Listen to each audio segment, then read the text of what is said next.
We should be going over here. You guys hear me? Yep. Yep. It's going, I think. I'm gonna check. Oh, yeah. Yeah, it's on. I just got a notification on my dealio. It says live. Imagine that. YouTube sent out notifications for something. Yeah. You know what? I got that shit quick. I was gonna tell you. They're watching us tonight. There's one guy here who doesn't match you guys. That's why they did it. He meets the criteria. We'll take the affirmative action vote. Yeah. Hey, I'm gonna have to take everybody those if off. anybody's Like, out there watching yet, playing it through there welcome. twice. What's that? Still working the kinks out. Yeah, we're delayed. It's always delayed. I'm trying to watch it on my phone over here. Yeah, just introduce yourself and who you are. We all know the scheme. It's YouTube. Hey, everybody. Big J here doing our live stream tonight. We got Travis Shore, Oh Shoot Channel. Thanks, man, coming by. Hello. You got Johnny Mak. Good evening. You got Lou, First Aid Air Gun. Hey. And Joe from Predator International. Corey McCann will be along at some point here. Nah, screw Corey. It's all about Predator. Well, at least get him on here and break his balls a little bit. Do not shoot anything else. I will come to your house. I know where you live. So we're just kind of hanging out. We actually got it up and working here, so that's a plus. I have some of you guys watching me on our live stream. Sometimes it's like 20, 30 minutes into it before we actually get on because I got everything so screwed up. So anyways, what's going on, guys? How you guys doing? We've been chopping it up a little bit before the live stream here. The topic is just going to be like budget air guns and just kind of wherever it might take us, whatever path that might go down. I know that we were talking a little bit ago, and Lou was talking about the Gammo arrow a little bit. Yes, sir. So the Gammo arrow. It's a fun little budget air gun PCP, but one of the best pellets I did find for it in 177 caliber. Now, there's a lot of two reviews out there, but in 177 was the exact monster Diabolo at 13.43 grains. You even said it right. You even said the Diabolo right. Luke, to hit me up, I'll send you a case of some messed up pellets, man. There's a lot of good ones in those dented tins. Yeah, dented squirts half off, man. It's just like the grocery store. That's right. Microsoft's down 3 points. Yeah, right. But unfortunately, the Notos right now, in my opinion, is like king of the budget PCPs as far as fun and accuracy and on the low end. I agree. The Notos is a nice shooter, and I was lucky enough to shoot it last year at the Airgun Expo, and I was the first one to kill a rabbit with that damn thing too. So yeah, that's right. That is right. I forgot about that. Yeah, I ran it over and shot it. How do you think that thing compares to the Origin? Because I've got a Notos, and I'm in the process of selling. Like I've sold so much stuff, and I'm looking at what to pick up next for just to make videos with and to shoot. How do you think the Notos compares to the Origin? I can't compare the two. I've never shot the Origin. I've heard people say they like it. It was just nothing that was ever on my radar. The Notos, to me, though, was such a nice little carbine because it's the best of a few different worlds. And everyone that I talked to a lot of people and they said they didn't, the Notos wasn't meant to shoot long range. And Rick Ream's done it. I've shot Starlings at 65 yards consistently with it. Corey's getting one eventually, so it's gonna be a nice gun. Yeah, I killed a squirrel at about 45 with mine pretty easily. Yeah, I have been able to shoot the Origin as well. Just like you said, the carbine compactness, the accuracy is awesome. But if you're looking for something a little bigger, the Origin is really nice. I do like that side lever, and it's almost as if though it's regulated, even though it's not. The shot string or the the drop off Mhm. is The close curve to in it, almost yeah. being regulated. It is a nice shooter though. Oh, I thought it was regulated.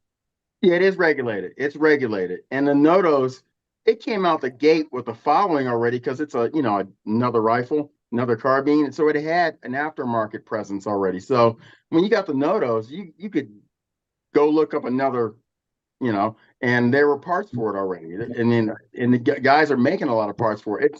The Notos is definitely the new Benjamin Discovery. Yeah. That's what it is to me. Yeah. Now, Yeah, I've got a buck just to, bit that I need to.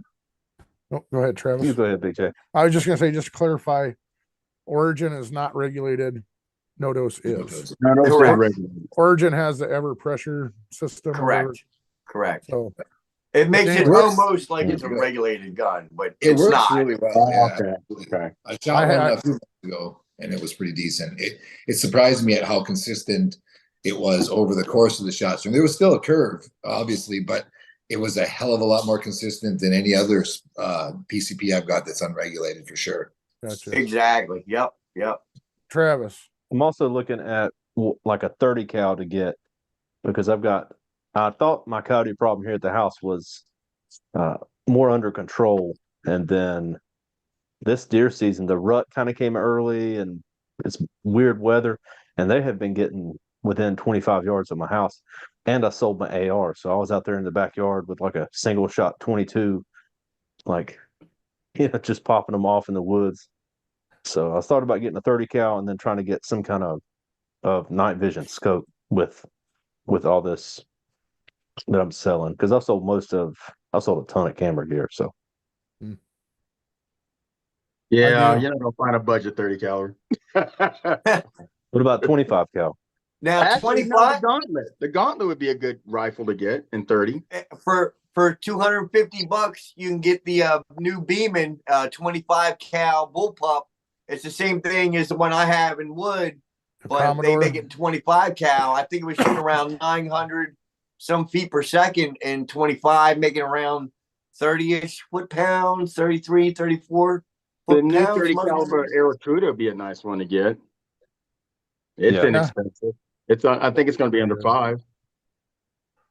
That would be, And it's that wood would be stock, nice. Yeah.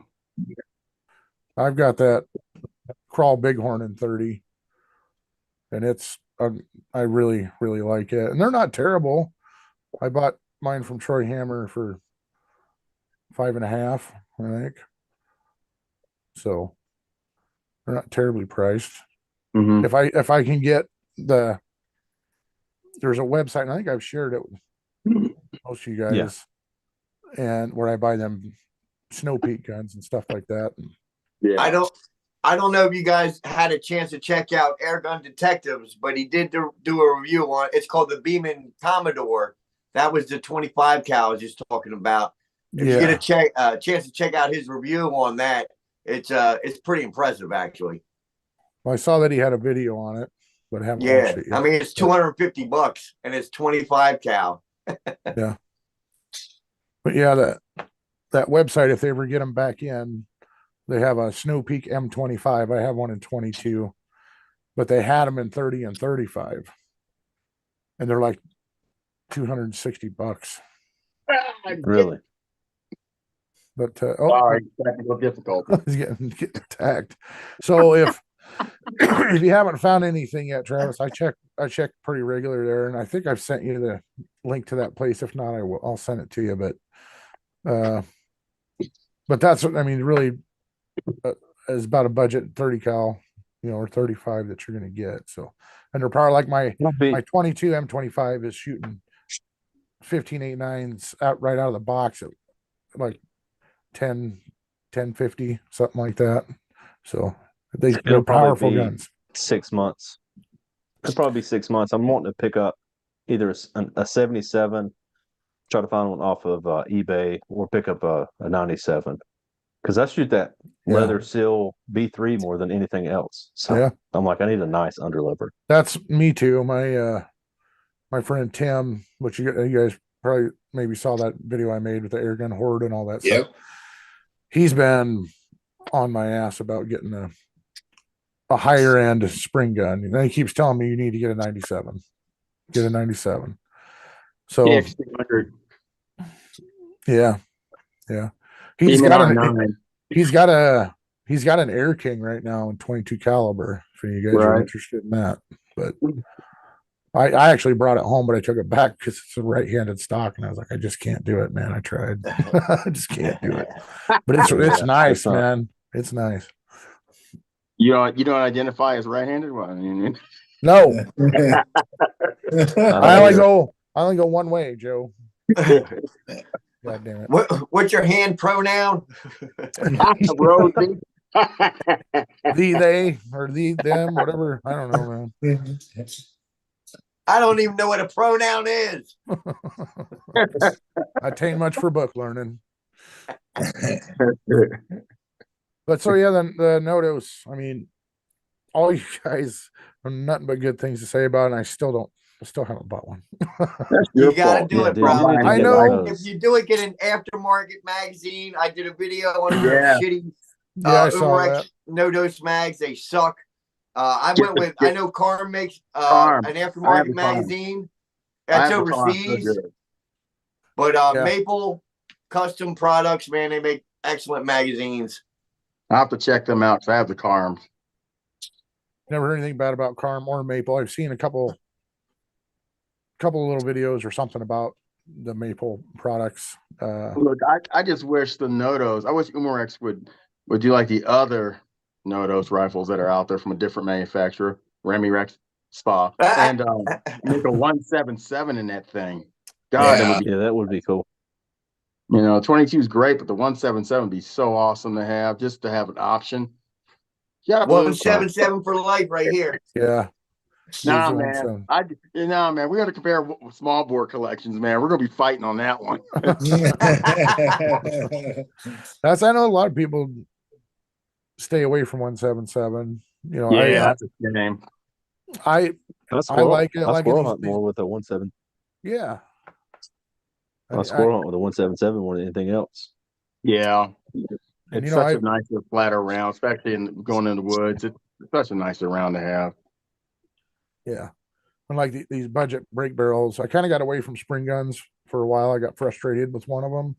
I remember that. And yeah, and I actually sold almost every single one of them because I was just like, these things, man, I'm just tired of it. But then my friend Tim got all these guns in now, and I bought 6 guns from him since he got them. You're One right back PCP. in the rabbit hole. Yeah, dude. So now I got all these spring guns laying around. So I'm getting back into those, but they're all 177 because I like to get the pellet to be able to be in that 800 plus range to get maximum accuracy and stuff out of them. And I know you don't have to be going that fast, but I just, from what I've learned, and maybe I'm wrong, you guys correct me on this, but like 850, 860, just in that 800 to lower 900s range is supposed to be optimal for pellet accuracy. Is that right? I mean, what do you guys think? Yeah, that works pretty good for that. I mean, but I'm so different. God, like, cause I have my low power 177s and my mid power. Then I have my high powered 177s. Mhm. I mean, I got an Air Force rifle shooting the 13 grain knockouts at 1179, and I'm tagging prairie dogs at 225 like it's no big deal. It's such a flat round. I'm a big, because when I got back in the air guns back in, was it 2010, 11? I got my kids' air guns 2010. In 2011, I bought a Phantom, a Crossman Phantom used. And the guy never used it anyway, so it was darn near brand new. But man, 177s, there's something about a 177. It's that 20 caliber is such nice, so underused rounds now. Everyone's so 22 now. And I know, a lot of competitions, with the high end PCPs, everyone's going to 22s because, there's more options out there. But yeah, I would love to see more options for 177 come out. I guess there are a lot. I guess 20 caliber would be the next round I really want to see a revival on, but that's just me. I've heard, yeah, you talk about that before about the 20 caliber round. It's kind of like the best of both worlds in between that 22 and 177, where you're getting that flat trajectory, but you're getting a little more power down range as well.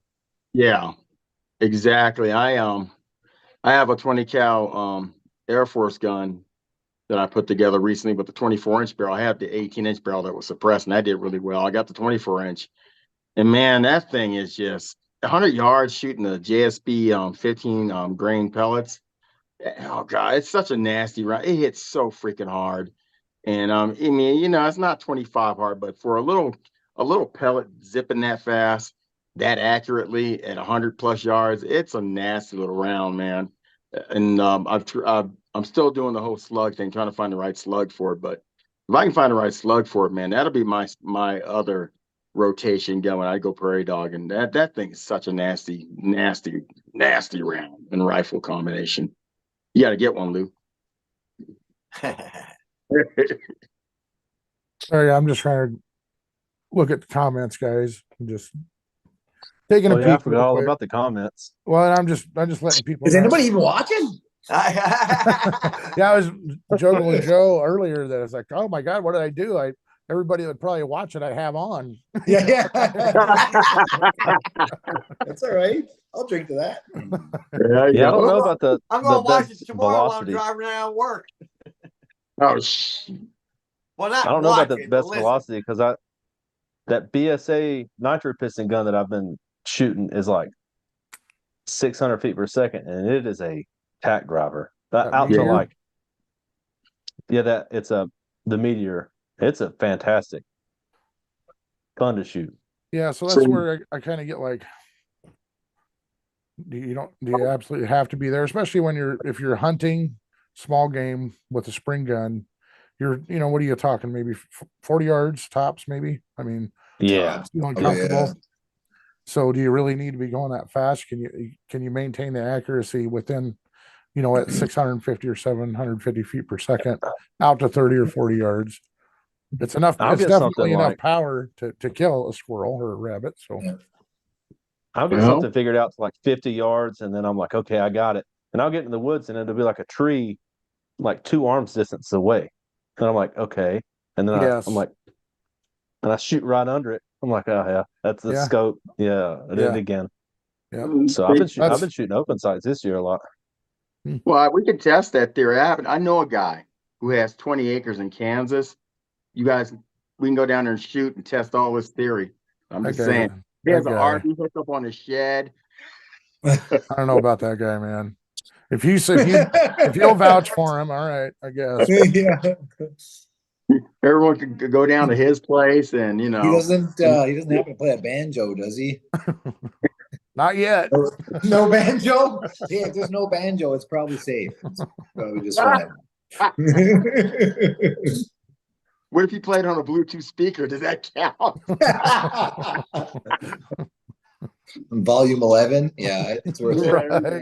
Yeah. Hey, it's nice, man. You can come out to my place and you can shoot Firebird targets, and you can stack as many as you want, get the biggest boom you want. No one cares.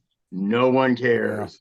Yeah. What do you guys think of those Kind of the way Firebird it is here. targets? I haven't actually shot those yet, but I've seen a few people shoot them, and they look like they're a pretty good time. Lou, I've seen, I think, some of your videos on them too. They actually look like a great time.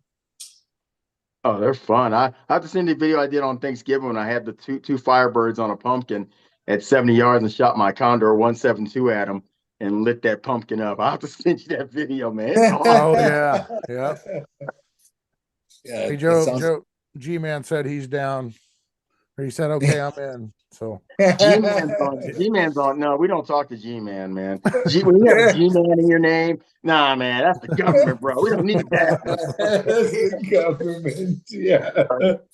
Sorry, Here's my a cake is shameless, eating. Hold on. shameless plug. Sorry about that, but if you guys are interested in Firebird targets and saving some money, FSA 15, you can blow some stuff up and save 15% off. Sorry. All right. Back to our regularly scheduled program. Yeah. So Get the Travis, explosives out of the way. how are you liking that Meteor then? You've had it for a little while now. It's good. I hadn't shot it as much as I have wanted to because I got G-Man just sent me the two of the Gamos refurb to borrow. And I've been shooting the Gamo, the names on Gamo, whoever's naming these are like it's a little out of control, but it's like the You're Gamo right. Swarm Fusion Whisper Mach 1 or something. It's like too Minor. many. Yeah. But it's a fun one to shoot. So I haven't really shot the Meteor that much, but I just put a little 4-power on it. And it's one of those guns that's like easy to grab and then fun to shoot. I don't really have to fight it the whole time. So That's nice. That's nice. It's nice to Yeah. be able to have something that you can pretty much right out of the box just pick it up and rely on it. And that's like Yeah. me with these cheaper, spring guns that I've been buying. Though you can make a shooter out of it. It's just going to take some work, Maybe. Well, that's true. Yeah.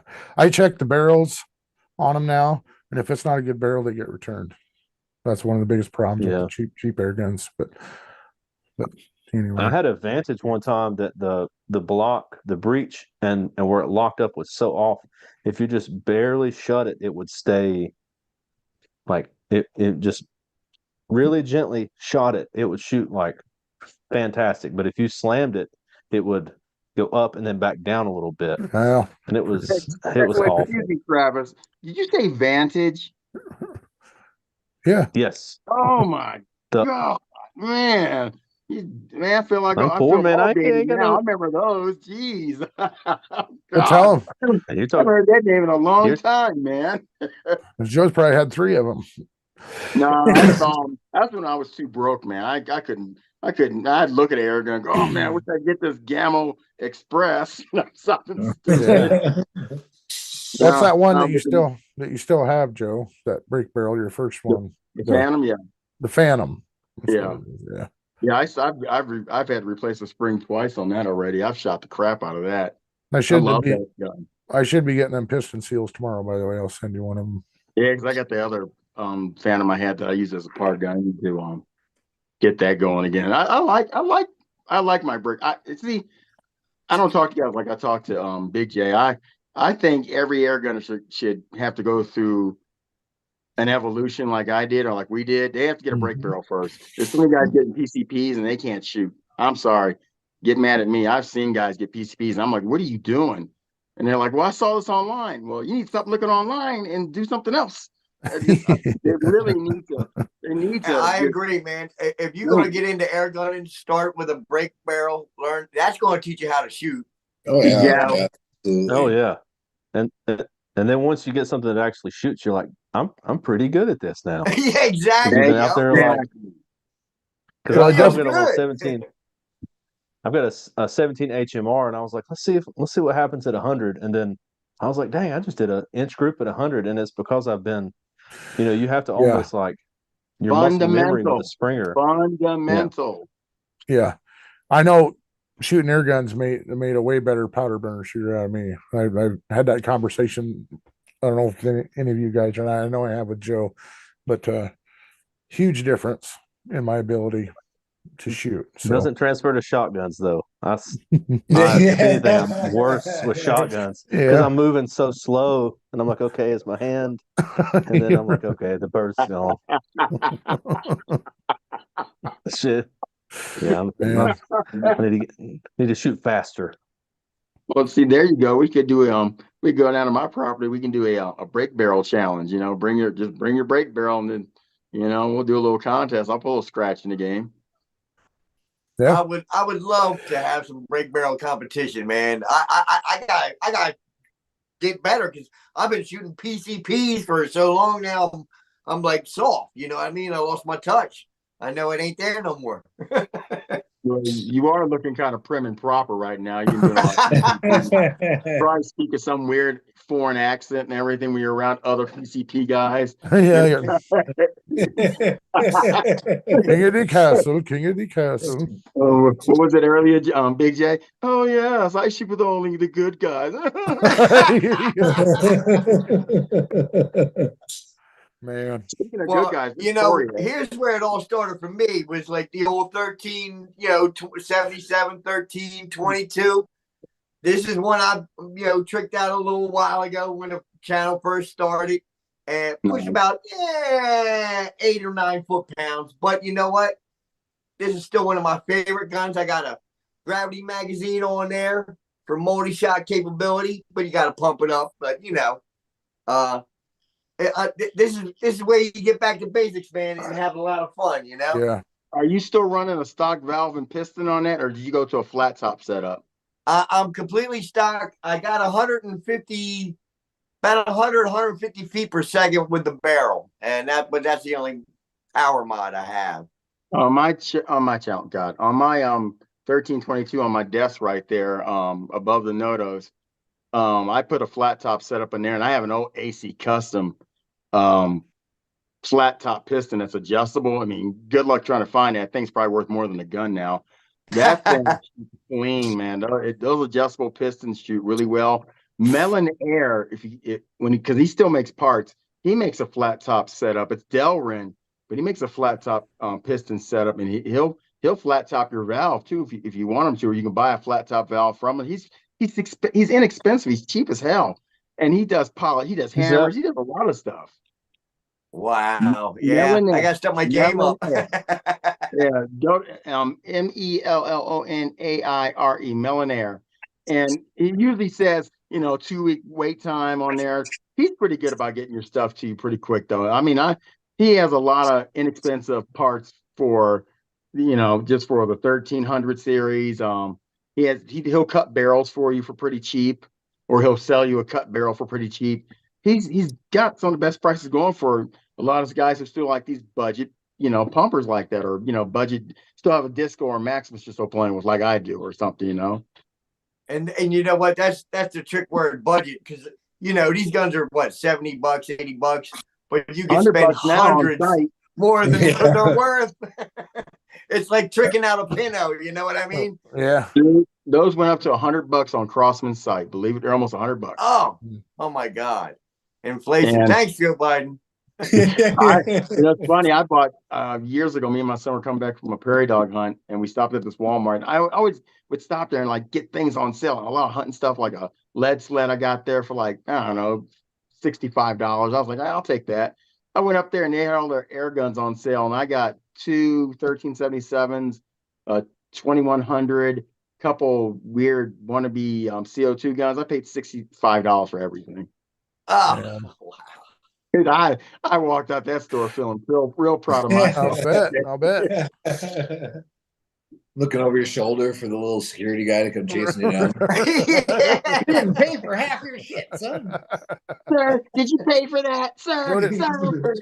Joe left out the part where he's fucking running across that part. Yeah. Hey man, everyone's seen that video. I can't prove it to me. All right, Johnny Mak, what do you got for budget, man? You haven't said a word. I'm a fan of the pumpers, man. I think not enough credit gets given to the pumpers, hey. And honestly, I agree with you guys when it comes to starting off. If you haven't shot a break barrel, it'll help improve your shooting. Absolutely, it's not because you're going to end up shooting it lots. It's literally the fundamentals and the mechanics of the break barrel that's going to improve your shooting. And yeah, I mean, if you're willing to go the extra mile and put in the extra effort, I say find a good pumper. I know Seneca Dragonfly. I've never shot one, but I've seen really good things and heard really good things about it. Mm-hmm. Some of those guns, they can give you some fair amount of power and a decent amount of accuracy, hey? And because you're eliminating a lot of the moving mechanics in the operation of the gun, it's just essentially another PCB gun. You're pre-charging some air and then you're releasing it. I mean, that's what they are. It's a PCB. Yep. Just a different form of it or whatever. Yeah, exactly. You just need a 28-inch barrel to get 800 feet per second, though. Yeah, exactly. Either that or you got to be, built like Hulk Hogan. Right. 7,000 pumps in, That 2100 I have is like that. It's an adult pumper. It's like, oh my god, it's like 2 pumps. Yeah. I almost bought one of the MK2 Dragonflies a while back and didn't do it, but I watched a bunch of videos on it. And what it was something that a lot of guys pointed out about it was it comes with a magazine, and they're like, "What's the point of a magazine on a pumper?" Yeah.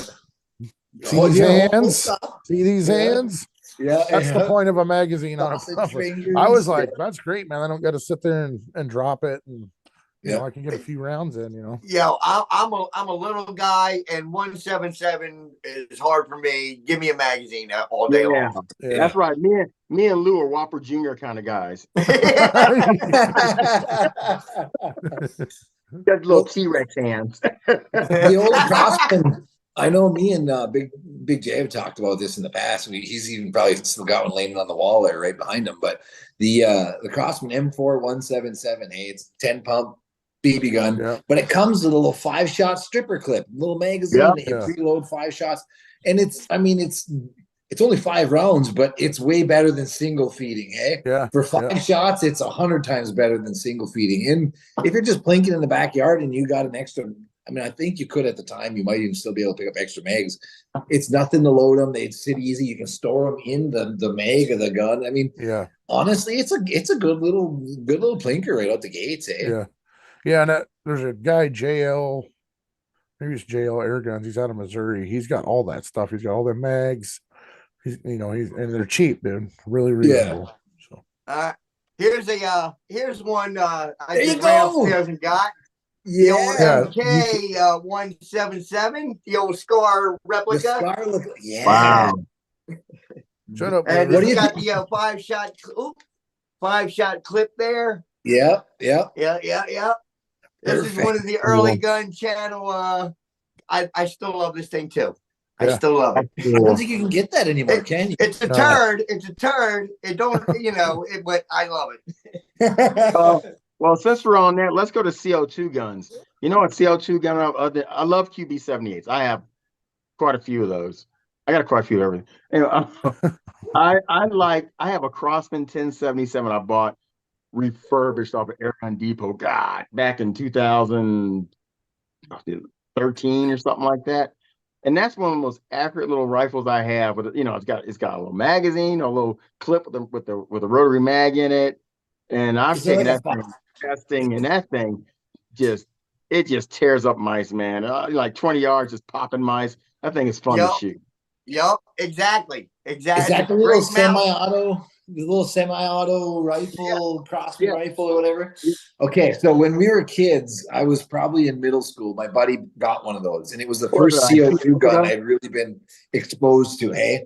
And it didn't have the same power, obviously, as my 10 pump, but you could honestly, we'd be shooting at beer cans in a tree, and that thing you could line up on the whatever branch was holding the beer can and just take the beer can right out of the tree. Hey, you could cut a beer can in half with it. Super amazingly accurate. 20, 30 yards, man.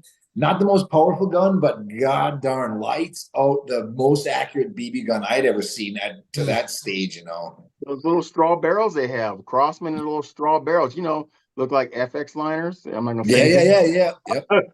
Those little straw barrels are accurate. Those darn things are nice, man.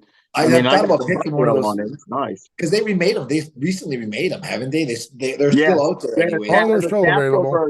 There's a Tapco version coming out. Oh man! Oh really? Okay, yeah. Oh, that's right. I thought about picking one of those up, not only for the nostalgic value, but like I said, 15, 20 years ago, it was a hell of a good air rifle for plinking and hunting right out the gates for cheap too, eh?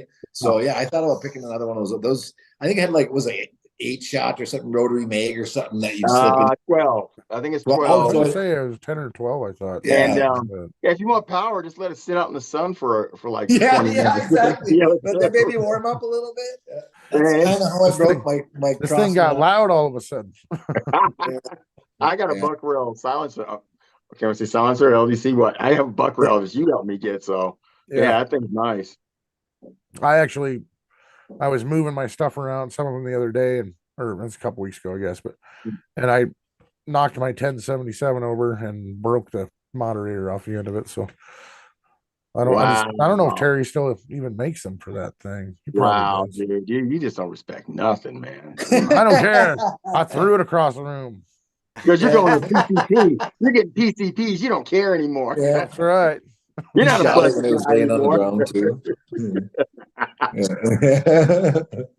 Yeah. Oh, See, that's the bad thing, man. Yeah, PCPs are they are like an addiction, you know, Yeah, the unfortunately. Yeah. So my first PCP was I got a Benjamin Discovery and pump kit from Gander Mountain back in 2012. And now, that was like, that back then, that was a big deal getting that for me. And they had it on sale for like $250. No, 50 bucks. It was a online return. I looked at that gun for like months. Just go up there and look at it. I don't know. I think about it, kicked it around. Finally, so I'm gonna go get it. And it went up to like $450. And so I asked the guy on the gun counter, I said, hey, this was like, this price last week. I see it went up. This smug son of a gun looked at me and said, well, we just don't give guns away for free here. I was with my wife. Dude, I was with my wife. I said, okay. I was like, Stewie. I was like, what? I was like, okay. So I walked out. I said, come on, babe, let's go. And I started typing a letter to their customer service. I was on my phone. That's how mad I was. I typed a perfect letter on my phone for an hour. I sent it to him. I was peeved, man. 7 o'clock in the morning, they replied back to me. 7:30 in the morning, the store manager called me and said, yeah, we'll let you have it for that price, but we can't warranty it. I was like, I don't need you. I got Crossman. That's how I got my first PCP. With a pump. And if you haven't pumped up an My airbag, you haven't first lived. PCP was the Hotson Flash QE25. I got it from, you guys know KC Slugs? yeah. We don't talk Oh, about Yeah, it. yeah. I went up to Gettysburg and bought it off him. Yeah, I remember you guys sent me that picture. Yeah. One of you guys did. Yep. He was the first guy to get me into the damn dark side. No turning back either. It's all his fault. Yeah, Hey, I don't have any PCBs in my room. yeah. Hey, read the comments. Johnny Mac, G-Man says, Johnny Mac, what's your brake barrel lineup? that's what I was just Like about what to brake barrels? say.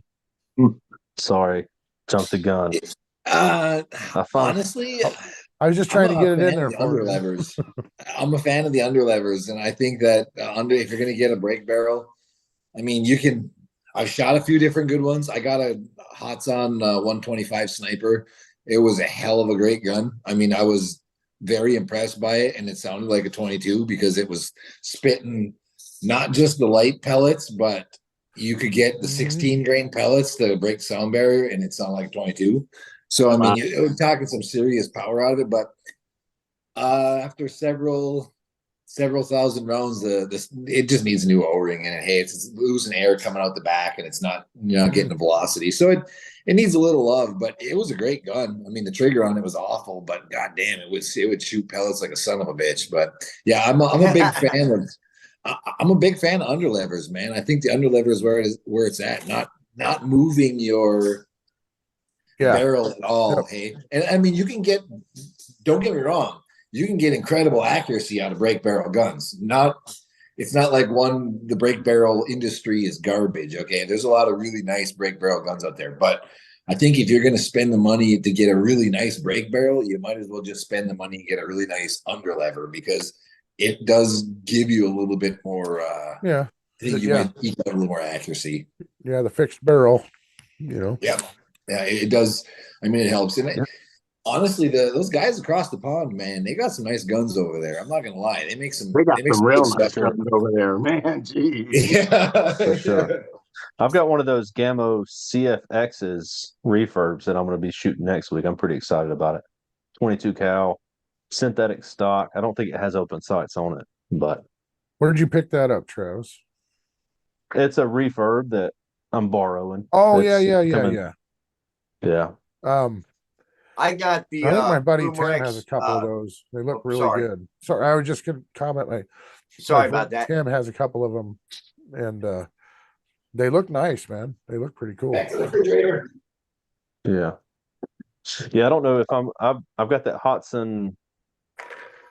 I think it's the Carnivore, and then I've got the Benjamin Trail 25, and they're both 25s, and they're both really kind of doing the same thing. And I'm going to let go of one of them, but I don't know having a hard time because I shoot the trail more, but the Hotson has a way nicer stock, and I'm kind of a sucker for Yep, me too. stuff like that. Me too, man. But I'm like, man, if Sucker I'm for a ever going to pretty get lady. yeah, if I'm ever going to get a really really nice one, then I'm gonna have to let go of like I've got like 5 guns that do the same thing. So Yeah. Well, everything I got is budget. I got the Umrex Synergist, the underlever in 177. I got about 10 magazines for that thing too. I love it because they also fit the Umrex Gauntlet That's in right. 177. So if you have both guns, you're good to go. You know, I Nice. see them. I see them Yeah, synergists around on sale and stuff pretty regular. You Yeah, know, and I've had my finger hovering over the buy button on them several times too. I know Ben over there at I can't remember the name of his damn channel. Ben, he had done a review on it, and his magazine was falling yeah. out when he was doing the underlever. I Seen never good had that reviews. problem, but I saw that he did. It's not the most accurate, but for me, for my capabilities, I was happy with it. Yeah. I just kind of intrigued by it, you know, a multi-shot underlever. It's just one of the Yeah. things though too, like Travis was saying about being a sucker for wood stock. I've looked at it, and I'm like, right, I'd pay an extra 50, 60 bucks for a nice wood stock, and then I'd probably buy it. You know, I just can't. Dude, I just haven't can't been able to do bring wood myself. stocks, man. I can't do them. Cause I have a Sumatra and it got a scratch one day and I died. No wood stocks for me, man. I like chassis systems, especially on my PCPs, but no wood stock. No, I like them. They're beautiful. I'm with Whopper Jr., man. I fuck shit up too much. I ain't gonna be hitting the wood will screw it all up. Give me synthetic. Wow. I'm gonna bang it all up. Hate you, man. I hate you. so I just got corrected. The CFX is new, so now I'm a little more excited about. It's been raining all day today. That's what I was going to shoot it today, but hopefully it'll. So I got a new rifle to test tomorrow. Very cool. Nice. As I was. You should bust it out right now and take out a few windows. See if you work. This building I'm in is tiny, so I could get it out, but You shoot your eye I out, could shoot kid. maybe 7 feet in here. Well, real quick, this is all about me because I do 8 different things. Actually, with because you guys know that's just a picture of my gun room. You guys are actually the first few people, YouTubers. Actually, I showed a couple friends. I mean, showed Big Jerry. That's no one's seen my gun room before. I've never showed my gun room ever. So you guys are looking at my gun room like me after what you guys are like looking at it right now. Lay on the floor already. Jeez, get out of the way.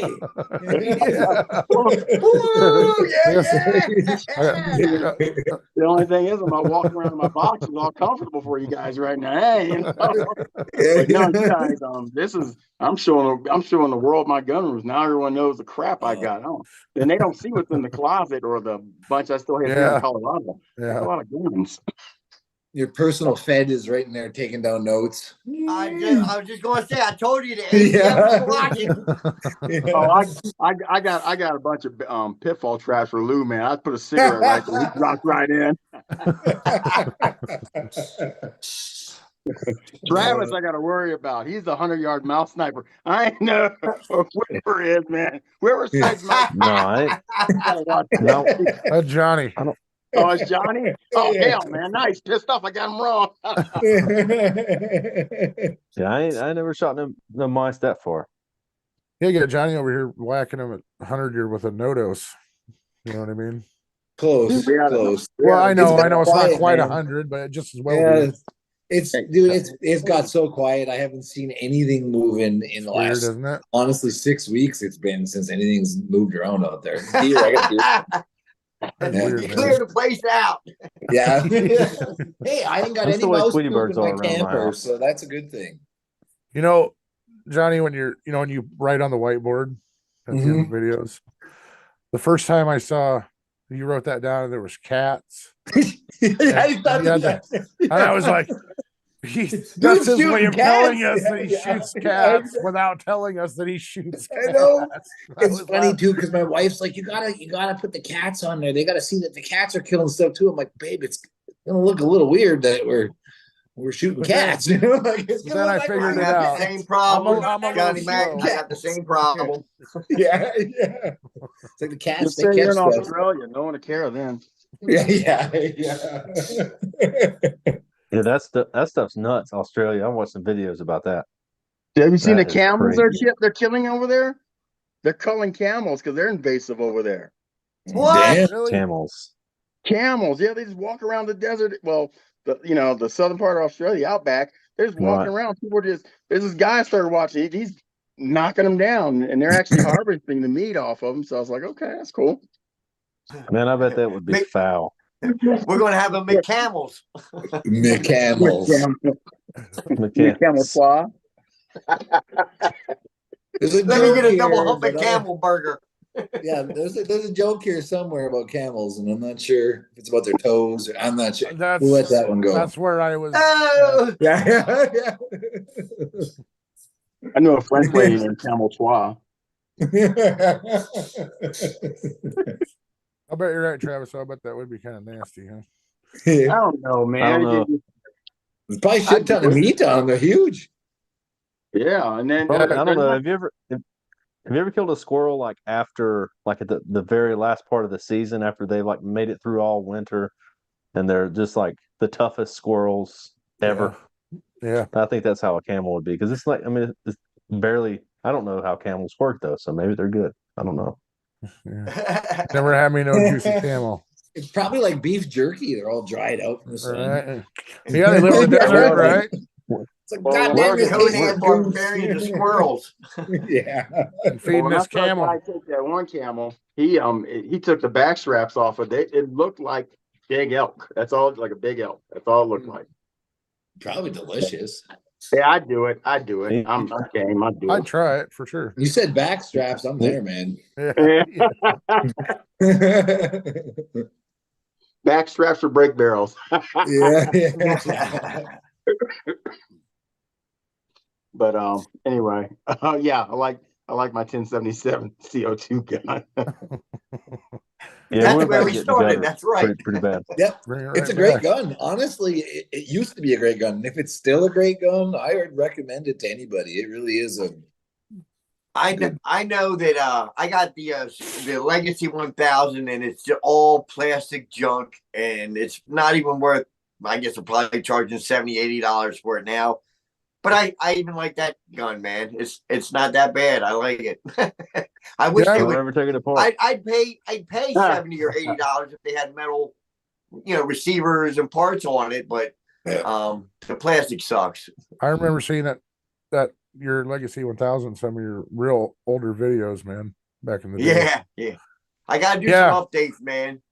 Travis, we actually talked about that. I can't remember what we were talking about one day, but that gun The came up. NXG. Okay. And yeah, I was talking about how much of a pain in the ass it was to take apart. And he's like, don't ever take a Legacy 1000 apart. Ever. I had to go buy another one. To put my first one back together and then took the other one back to Tractor Supply. I was like, it shouldn't be that difficult. Damn. I did that once. I did that. Man, no way. No thanks. I bought a let's say a brake barrel that I needed parts for. I took it back, said it broke.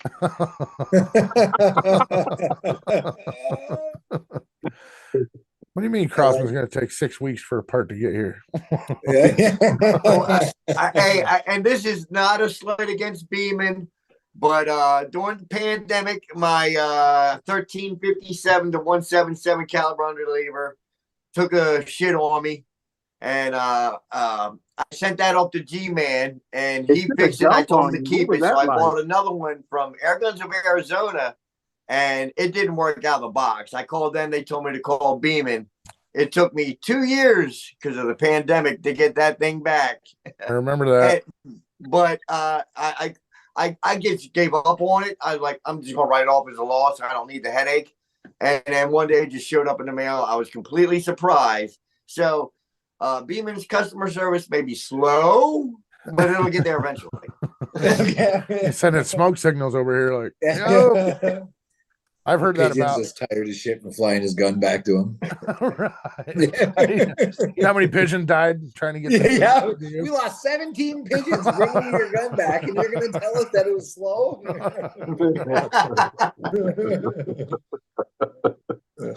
Dude. Let's see. Oh, G-Man, Louis wants to know. He says, do you know what backstraps are? It's not a gun accessory. Oh, Breaking balls. I don't man. have back straps in Delaware, no. some new rolling paper for your cigarettes, old backstrap. Yeah. Wow. I know what a Philly cheesesteak is, though, and they're good. Mm. Yeah. See, that's why G-Man can't come, man. He's I'm telling you, he's ATF, bro. Well, he's got as I many love guns as the G-Man. ATF, that's for sure. G-Man is awesome, man. He's actually hooking me up right now. I have a 1977 XS Winchester, and that thing, it was blasting lead free at 1,000 feet per second. No problem. But there's a roll pin in there. Apparently, he's going to hook me up with the knowledge because I shoot them and break them, and other people fix them. Yeah, I'm with you. I'm with you, Lou. I'm there, man. I shoot them until they're broken. I run them right into the ground, and then if somebody asks me what I think about them, I'll tell them what I think. And if it made it 3-4 years, it's a great gun. Yeah, I can't help tearing them apart, man. Everything I get, I'm like, I don't know, take it apart. Well, that's why in the I'm the same way. apocalypse, I'll take people that like to cook, doctors, and gun repair. Yeah. I'm good to go. What else do I need, right? Right.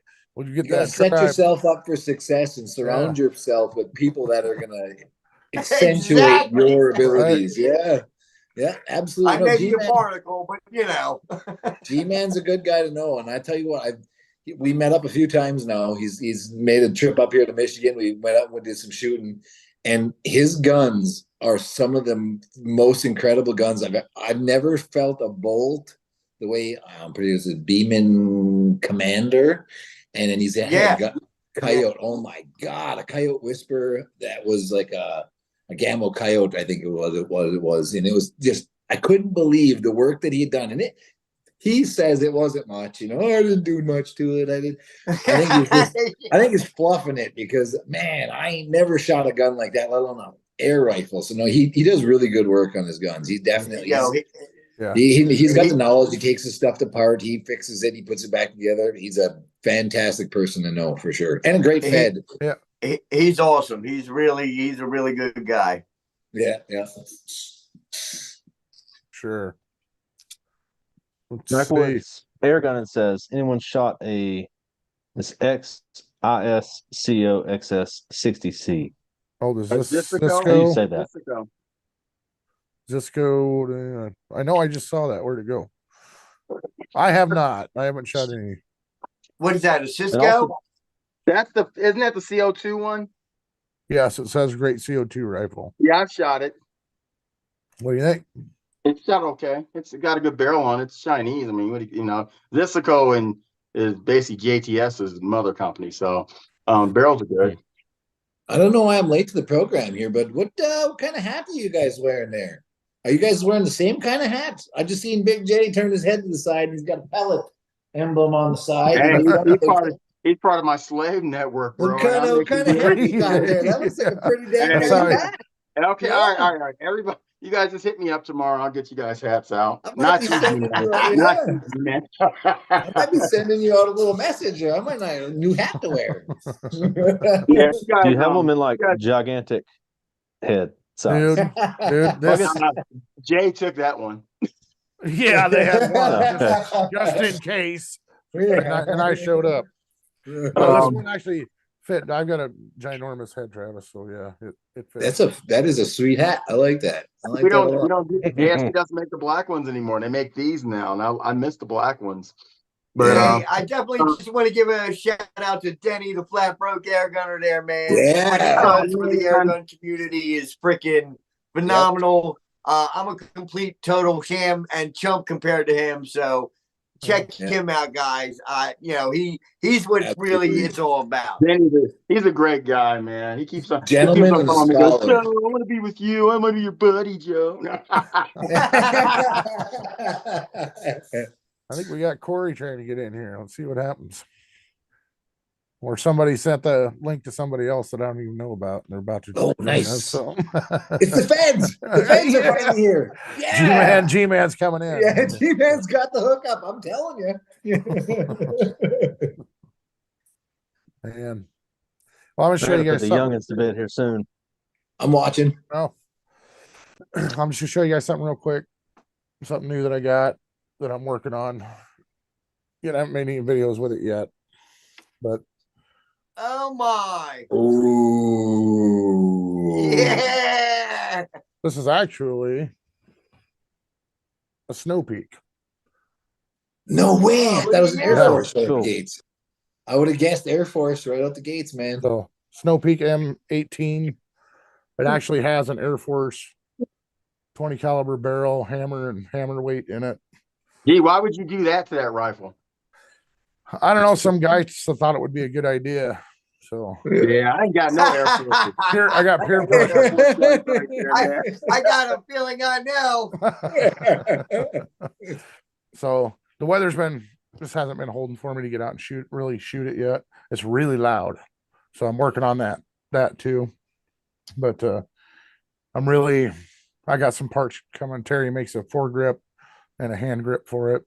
And so we're working on that stuff's coming. So I'm hoping that it all fits on there. It's nice because it's regulated. I don't know. It's a very powerful gun, and we're gonna see. So it's 20 cal. I got some Nielsen's. He makes, what is it, 14.9 and 18.9 grain slugs with it, or for them. And then I got some Ed gun, like 13.70 grain pellets. That's kind of pretty excited about that one, guys, getting it together. So who's this guy over here? Yeah, It's me, yo. Kind of looks like Corey somebody McCann. driving. Hey, it's candy corn. Oh, yeah. What's up, buddy? Yo, hey, check this out, fellas. I just pulled over at a rest stop just so I could see if this shit would work so I can get in on this combo. And I know he's going to be showing some cool ass guns and stuff like that, so I got to get in on it. I'm still Hey, on the Corey. road. I'm about Corey, halfway we got you a home. So Nodos, bro. We got you a Nodos. say what? We bought you a Nodos. Dude, you can take that no-dos, and you know what you can do with that no-dos? Shoot The it. no-dos ain't shit. Sorry, bro. I ain't buying it. Lou, what's up, dude? You still here hanging out? Yes, What's up, sir. Lou? What's up? We got all the fellas here. We got Job. Oh man, we got all kinds of guys here. Okay, well, welcome, man. I'm gonna hit the road though. I'm gonna try putting the phone holder in the car on the windshield and see if that works. But it's dark in the car, so you really can't see my face and stuff, you know. That's good. Oh shoot. We got shoot up in the house too. I see him over there. He's Yeah. quiet. What? Oh, there he is. There he is. Okay.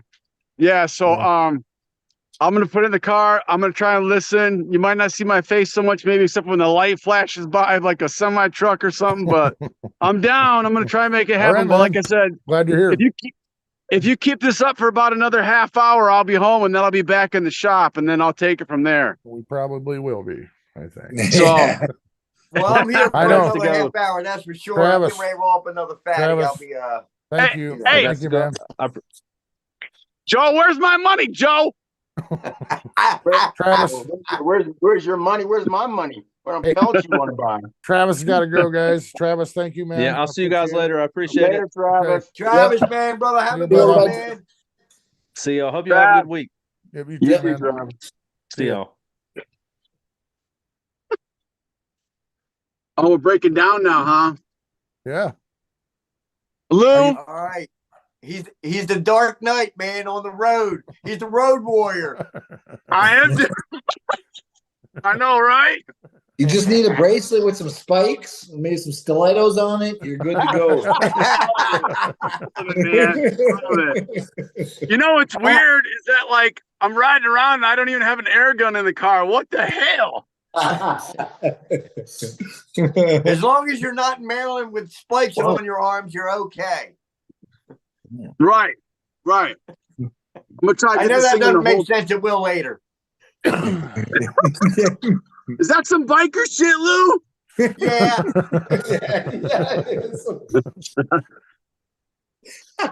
Oh, So- man. So what's been the winning gun of the evening on this? Talk about the- dose. Problem. Talking about it really. Get am outta here, talking about that the no-dos no-dos. quite a bit, dude. That's because of Joe, isn't it? That's because of Joe and that Nodos obsession he got. Man, look, we're not going to talk about someone's condor who's on, Oh no! Hey, now go easy, man. Go easy. Shit happens. All right. The Nodos will pick you up, bro. So now you get a Nodos, man. You be shooting all the time. Well, I mean, I got other guns. You know what? I stick to them spring guns. I'll shoot all the time because I ain't got to worry about them things. Yeah. We were talking about that earlier. You missed that conversation. That'd have been perfect for you. Damn. Well, Corey's been involved with some pretty cool stuff Yes. with that, which we still haven't made that follow-up video with Mike, Corey, which we'll do. But I mean, if All you want, right. if there's anything there you want to touch on or anything about kind of the differences and what it's about, basically, why it's better. What's that? The new stuff you've been working on with Tom. Oh, the adjustable gas pistons and stuff like that, Yeah. or the aluminum barrels with the precision liners in them that Yes. shaves about a pound of weight off the string gun. Oh my God. Yeah, I dude, mean, it's freaking stellar. They're coming. I just talked to him yesterday, and they're available now. They're going to be available for the Diana 34 EMS and the Virox. First and foremost, the 95, or what's considered the R9, obviously. So yeah, and they come.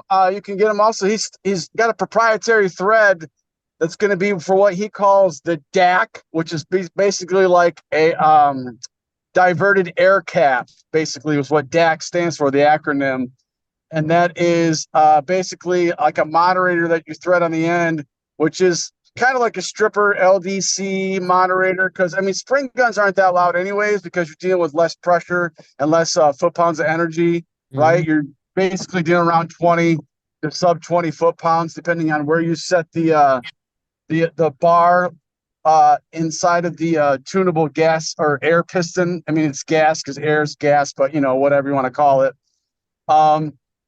Yeah, that's basically what's going on with that. The cool part about them is that they are serviceable, and like I said, they're tunable. And they're tunable basically underneath the piston seal on the piston.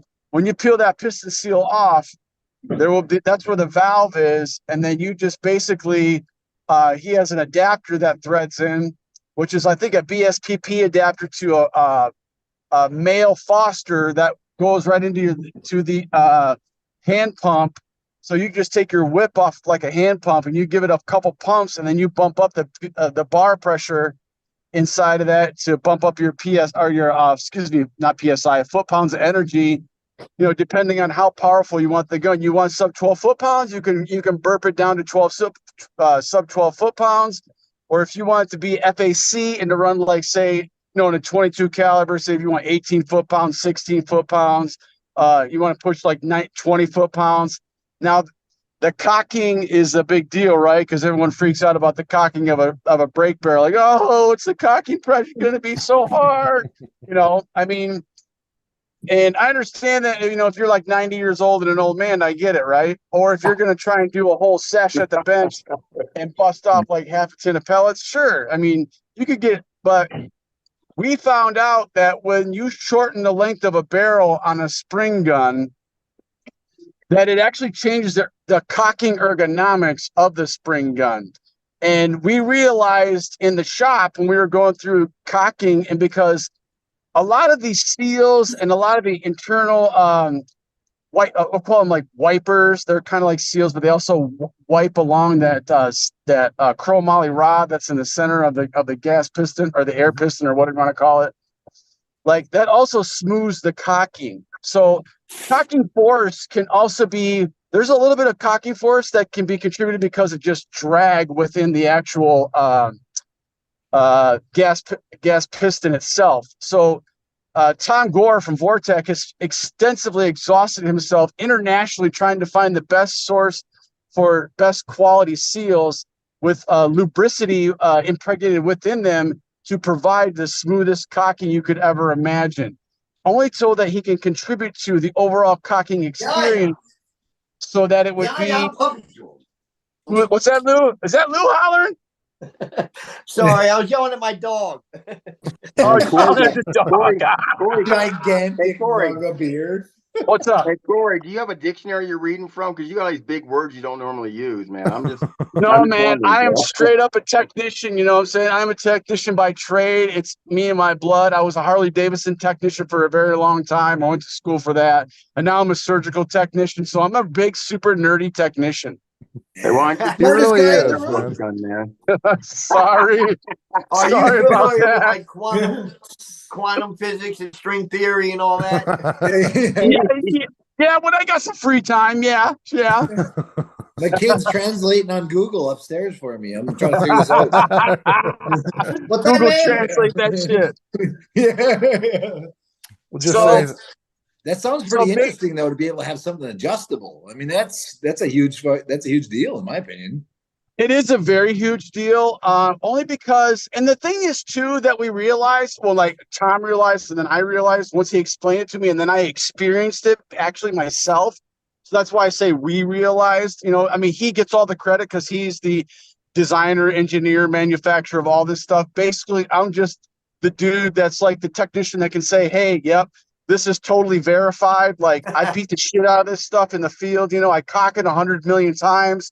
You know, I'm shooting it tons because basically, you know, it's like getting ready to go into market so that when you know, it's basically field testing, you know, like the beta, the beta test phase, right? Yeah. And so, with that adjustable piston, the cool part about it is, like I said, you're not stuck with just one gun at one power, right? And it's basically easy enough to do that. If you can take apart your spring gun and, you know, put a PG4 kit in it from Vortec, you know, then you can basically make your spring gun whatever you want when it comes, within a certain amount of energy, obviously, to be whatever you want it to be, right? You want to, and basically what that kind of does, it changes your experience with like said manufacturer preset, like say, you know, basically like an HW30, which that is a very popular spring gun. Everybody loves that gun. It's like a little sweetheart, right? Like that's been like, you know, a 6 foot-pound gun, somewhere 7 foot-pound gun from maybe the factory. Now you can get, 5 to 6 foot-pounds, excuse me, not 6. But when you put a PG4 in it, you know, you're getting like 8 foot-pounds, you know, 8.5 foot-pounds, like mine is. You know, now you can get it up to 10 foot-pounds if you want, like in 177, you know, or in like, you know, which is like, you're like, wow, this is a whole, and you get smoother shot cycle, and you can also leave it cocked, just like, you know, when you're by the door and there's a critter and that shit goes away and you're like, damn, I missed my opportunity, like a starling or a red squirrel that's done 7 lines of coke and it just can't sit still, you know, and you're like, okay, that's the biker talking, Lou. I hear you. You know, it's like one of those things where you can leave that rifle cocked by the door and you can come back tomorrow and pick it up. Where versus like with a spring, you know, even with Vortex spring kits like the PG4s, now Tom sources his own spring material to make his own springs. So the metallurgy within the spring is actually way has way more integrity. And so you can leave his kits, cocked for about 45 minutes or so, like you can leave them cocked for a while. Like you don't have to sweat it if you cock it. And then you're like, oh shit, I gotta decock this thing or I'm going to fatigue this spring, like, well, yeah. Let me have a shoot it little into bit the of- ground, Pap. Yeah. what's Yeah. that? Let me shoot it into the ground, Pap. Right. You know what I'm saying? Cause you get that almost like an urgency to like, not Get rid of it. fatigue the spring, Yeah. Yeah. And so with these gas pistons, like, they get some bad raps, like that spring piston rifle fever guy, like, he kind of dogged on some gas pistons for a while. And I'm like, all right, well, whatever, bro. But I mean, obviously people only have a certain limited knowledge on stuff to only through their experience, right? Well, this is like a different gig because you're not dealing with just like these, I don't want to say cheap, but I want to say not as precision or well-engineered gas pistons in these spring guns. I don't care if it's, they're mass-produced, well said, and so they're just made to bang out the door, right, and sell the units. Where this is something where it's like, this is like putting aftermarket shit like shocks on your Harley or something, right, or whatever you want to call it, right? I mean, pick something, right? So. That being said, it's a whole different experience, and you're getting qualities because, like, when you cock a gun to a brake barrel, or under lever, either one that is like a factory gas piston. If you notice, like Jay notices, because you've taken apart. Any of you fellas in the group here that's taken apart like a hot sun and seen the Vortex with an X gas piston. I say that like with an X because people mix that shit up and that'll piss Tom off like crazy. It's more tech, right? But either way, you get what's called, right. You get what's called crab walking. And crab walking is like when you compress that gas piston, the rod is so skinny, and there's like this basically a little bit of play where the rod goes into the actual body of the gas piston at the seal, and it never goes in completely 100% straight and true. It almost goes like a little like micro wiggling into the actual body of the gas piston. The rod does, and that prematurely wears out that seal. And Vortex gas pistons from Hotson, which we can probably everybody in the group can speak on at one point in time, has had one fail on them prematurely.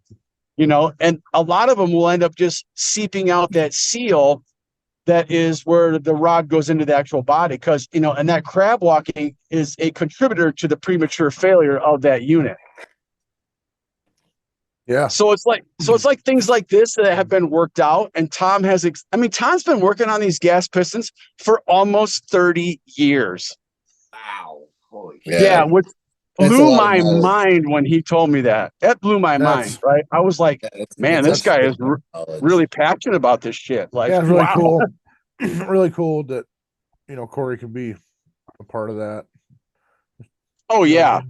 So. Oh yeah, like I thought I had like good shooting spring guns when I met Tom, and I was like, oh yeah, dude, like this Vyrock is the shit, man, right? Like it shoots this 14.66 green field target trophy, or there's JSBs, love you, Joe. 14.3s or 13 grainers, or even like the 15.89s. Like, my 98, my HW 98 stock would shoot those 15.89s pretty decently, the domes. Not the hate. I don't even think Hades were out at that time in 22 caliber when I got my 98, but Hades, one thing we notice about the Hades, love you, Joe, is that they shoot really, they're a really good, that's a really good pellet and a really good weight for spring guns. It really is. Especially if you bump your spring gun up with like say an aftermarket like Vortex PG4 kit, even just the spring kit, Yeah, those 80s are kicking ass. I mean, Tom loves the hell out of those pellets. He's bought a ton of them, and he just it's become almost like the spring gun testing standard at Vortex is like, well, it shoot the Hades really well, even with his new aluminum barrels that are coming with precision sleeves that are being pressed into them and then affixed inside the actual aluminum barrel, like, or the outer part of the barrel, we'll call it, right? Because the Yeah, that's inside of it is precision rifling, because aluminum doesn't work as rifling because it's too soft of a material, right? right. Yeah. So the Hades is like, and I'm like, bro, we haven't even gotten to the 177 10.34 grain Hades yet. What? Yeah. Yeah. You know? So that's all really cool. I mean, it's the evolution there is just really, really, really awesome. Lou, what I'm looking I at had to Joe's over here. rearrange, man. My battery's dying, so I had to throw my Oh, gotcha. freaking Gotcha. tripod over here. It's a mess. Get plugged in, yeah, for sure. Am I good?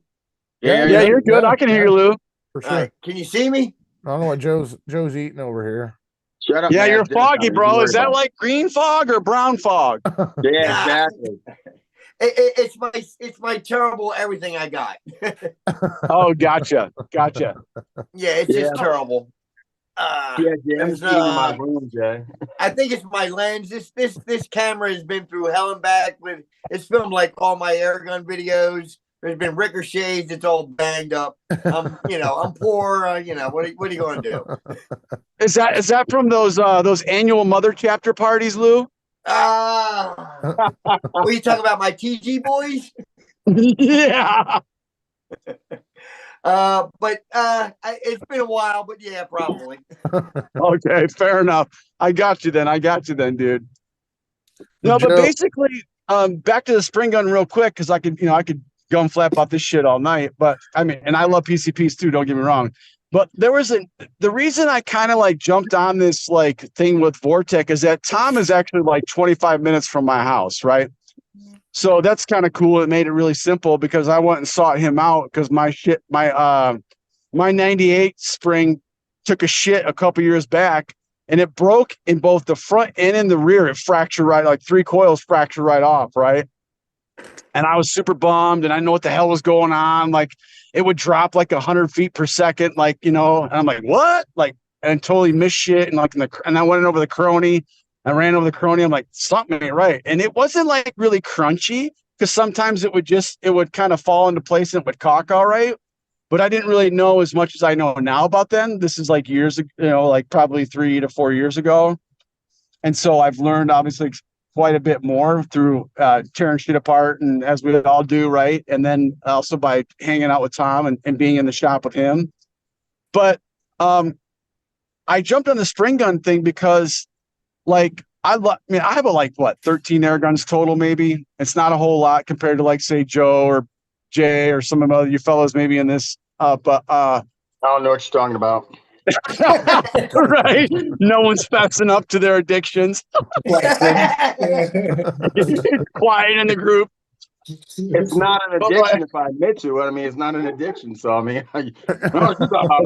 Right. No, I don't get in trouble at all for this. Right.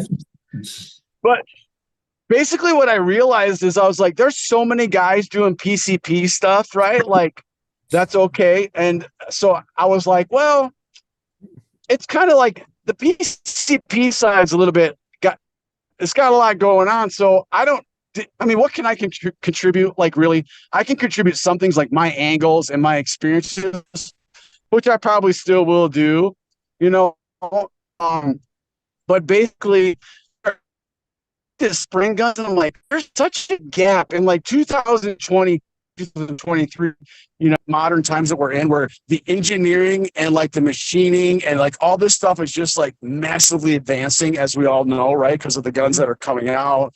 And even in the aftermarket accessories, like, and all that stuff, like it's just, or optics, that shit is mind blowing. Like Arkin's got that new shit out. That's pretty awesome. I'm kind of eyeing that one up. So I'm like, okay, like something's going on with spring guns. Like they're kind of falling behind. They've been the same for so long. Like shit needs to change. Like spring guns need to progress too. I agree 100%. I know you can squeeze more power out of both, not only spring guns, but I think you can do the same thing with the original PCP, which is the multi-pump, because it is a pre-charged pneumatic. You are pumping right. up, I think I agree 100%. And Right. for me, if you're going to be in a survival situation, I don't want a PCP. I either want a Yeah, multi pump or a brake barrel is probably the best situation. Totally, Lou. And you know what's funny is I kind of laugh because you got these prepper guys and stuff like that, and they're like, okay, what's the ultimate survival gun, right? Like the shit hits the fan gun, right? And I'm always thinking in my head, I'm like, I'm grabbing my 95, bro. I'm grabbing Exactly. I would just grab the brake barrel versus an underlever, right? Just because the brake barrel is more simple. One shot. Yep. I agree. Simpler the better. The less shit you got going on, the less there's the break. Right. And Real quick. I saw somebody post just recently where it was like, maybe it was PJ. I don't remember. It was something about like an Air Force gun and a hand pump. Yeah, because I think it was the Talon and a hand pump. And I was like, I guess, but I mean, realistically, it was the Escape and a hand pump.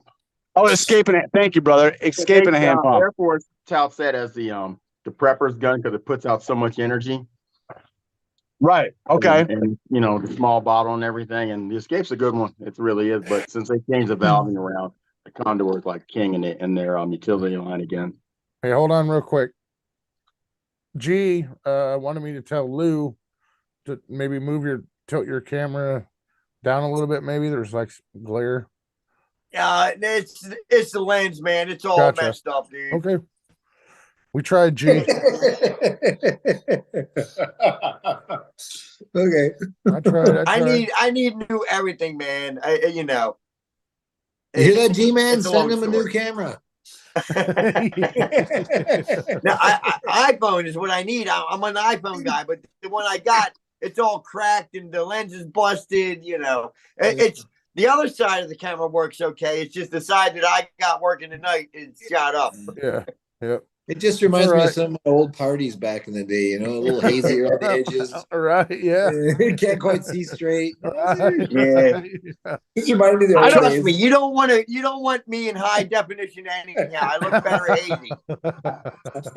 I thought he was just using a filter to make himself, younger or something. Yeah, you gotta use a filter, man. You can't this can't be this great all the time. I got a filter.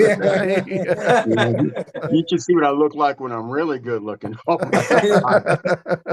Johnny Mak might be macking on me out there. I'm still waiting for you to lay on the floor so I can check out your guns behind you. Get out of the way.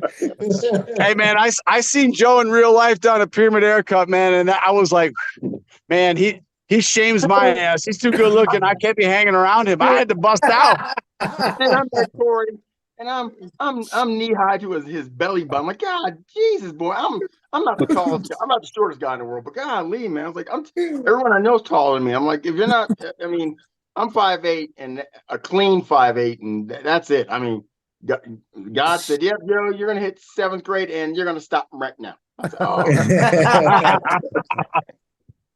Hey, Joe, yeah." is there anything new happening in the pellet world? Oh yeah. JHP Hades is my favorite 177. Okay, all right. We'll start on that note. So a lot of people were asking about a heavy 22 Hades, and they're actually in production. Well, yeah, sort of. The heavy 25 Hades are coming out first. They're like 36 grain. Wow, God, damn. And then everyone was wanting the old monster redesigns back in 22. So the old style is coming back. The style we have now is going to stay. And then there's a 28 grain monster redesign coming out. Oh. And then on the knockouts, the 177s, JSB made a Mark II in the 10 grain 177 knockouts, but we never got that over here. Now they have a Mark III. So we're bringing those over first for some weird reason, but we're bringing those over, and they actually have a bigger hollow point. So if the hollow point they make now isn't enough, yeah, I don't think you're gonna ever have a pass through at any distance now. So, yeah. Really? Cool. Damn, yeah. I'm really interested in that, Joe. That sounds awesome for me because I used those knockouts in an R9 that had the gas piston in it from Vortec, and it was I think it was set at 15 foot-pounds. Yeah, 15 foot-pounds. So this was a stock barrel also, right? Which I'm not, if you're asking me, I'm not too impressed with Viroc barrels so much because I've had some issues with them being loose at the end just before the choke, about 6 to 8 inches before the choke. That shit would free fall when you have it vertical in a off when you have that barrel and the block off the gun vertical and soft jaws on a vise, and I would push the I would slug the barrel, and that shit will free fall. Like your cleaning rod will free fall from your hands, and you'll feel that shit hit the choke, and it stops, dude. Then you got to push it the rest of the way out. But the knockouts, because they have that I'm going to call it like a deep cup base, because it is pretty substantial in the back of that little teeny slug, which I love very much. So fellas, if you got spring guns, put them 10.03s on knockouts in them, man, because it's almost like a skirt on the back of that slug. So it can make up for some of that barrel variance, we'll call it, and if you have enough power behind it, it'll poof that out and and help it out getting down that barrel, so that when it sets it up better for when it's going to jam into that choke. Unless you chop that shit off and you run in your barrels no choke and recrown that stuff, which is cool too. It just cuts down your how many pellets will your spring gun shoot well, which is fine. I only need like 1 or 2, right? But the slugs with the 10.03 knockouts, that back to that R9 that was set at 15 foot-pounds. I shot a red squirrel off of my. I'll post a picture of it on my Instagram, because this was probably months ago, right? But I shot a red squirrel with a 10.03 grain knockout at about 35 yards, and I had a pass through. So from a 15 foot-pound spring gun with a 10.03 grain knockout, I had a pass through on a body shot on a squirrel at about 35, 32 yards, somewhere around there. And I about shit myself. I couldn't believe it. I was like, damn, because what I've learned is I'm like, wow, like even when I'm shooting my 20 cal. What's that? I'm sorry. How fast was it? Was it shooting them? I have to go back in my what do you want to call it? My chronograph app. You know what I'm saying? Was it under 900? Yeah. Yes, it is. So I think it was almost like close to 900, like high 8s, if I remember correctly. So, I can verify by going back and looking. Right. So what happened probably is that hollow point got filled up with the fur and wasn't able to expand like it should. It became a flat nose at that point, and it just passed through. Because you'll know if it opens up and passes through. You'll know by the hole. But if it was just a pinhole going in and a slightly bigger hole going the other side, the cavity filled up with the fur. It happens. Oh, okay. But yeah, because I shoot mostly birds, but I will shoot fur, like, around my property, because I'm on 5 acres, and like, I will shoot fur, but mostly it's starlings and sparrows that I'm smacking all the time, right? And so, that was something like with the red squirrel, because usually I headshot that shit, right? But like he had his head behind like the trunk of the tree, and the rest of his body was kind of hanging on the branch on the angle I was at. So I just took the shot in the body, like behind the front arm, obviously, as you would like deer.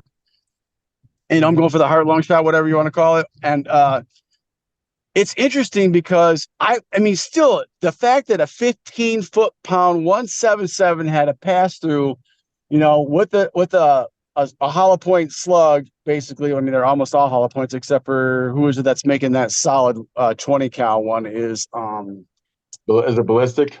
Yeah, Precision Ballistics. Thank you. The UK guys.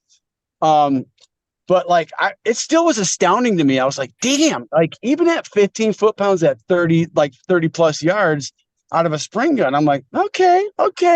You learn as you go and you have these experiences. I'm like, shit, man. And I ended up cutting that red squirrel up, because I work in surgery. So I'm doing surgery on this shit after I shoot it. And so I'm dissecting this shit, getting all down like close with my phone and stuff, and really seeing where did that actual round go in. Because I was hoping it was going to stay within the game, and then I'd be able to pluck it out like PJ did with his whole Hades series back in the day there a year or so ago, back when he was in Wisconsin. And that shit really turned me on to finding out more about the round and what the round's doing under set amount of energy with specific game. You know what I'm saying? Like, what am I looking at? You know, and if Joe, you're saying them new Mark IIIs ain't gonna go through game, man, I'm sold on that shit. Yeah, they're gonna have a big hollow point. And since we're on the subject, it's funny how many guys I talk to or contact me, and they're asking about slugs. And I'm asking, I'm asking the questions: what are you shooting out of? How fast? Then my one of my top 5 questions is, where are you at shooting? And I always get, I'm in my backyard. I'm like, and how fast are you shooting these slugs? And they're like, I'm shooting the Mark II knockout 25s at 950 feet per second. I'm like, dude, you're getting faster than everything. I'm like, dude, I'm surprised it's not going through your fence. Oh yeah, it's going through my fence. And I'm like, oh my God, you guys, you can shoot what you want. That's up to you. But a slug going any slug going that fast is passing. I don't care if it's a hollow point, if it's an exotic, whatever.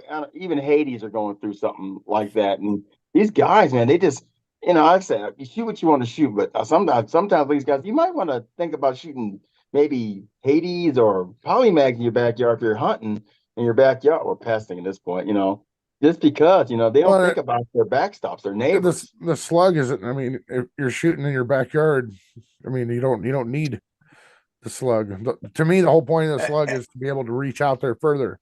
Yeah, exactly. And carry more energy. Here's the one that gets me though. They go, well, it's my yard and do whatever I want. Well, okay. So why are you asking me then? Don't ask me anything, because I know a guy who's shooting ravens in his backyard. I'm like, dude, you can't shoot ravens. I don't care. Honestly, you can't. a wide, if you're like 30 yards or in, even 177, even a wide cutter, if you're good enough with a wide cutter, is devastating, man. Oh yeah. Yeah. I sent Big J a few of some GTO 177 wide cutters, and I think Jay, you killed a few birds with those, and they were pretty hard, weren't they? Yeah. Yep. They're good. Lou actually got some of those. Yeah, and they were accurate as hell. No, that's the only lead-free ammo I ever shot that was accurate. That's true. Yeah. Say it again, Lou. It's the only lead-free ammo I've ever shot that was accurate. Yeah.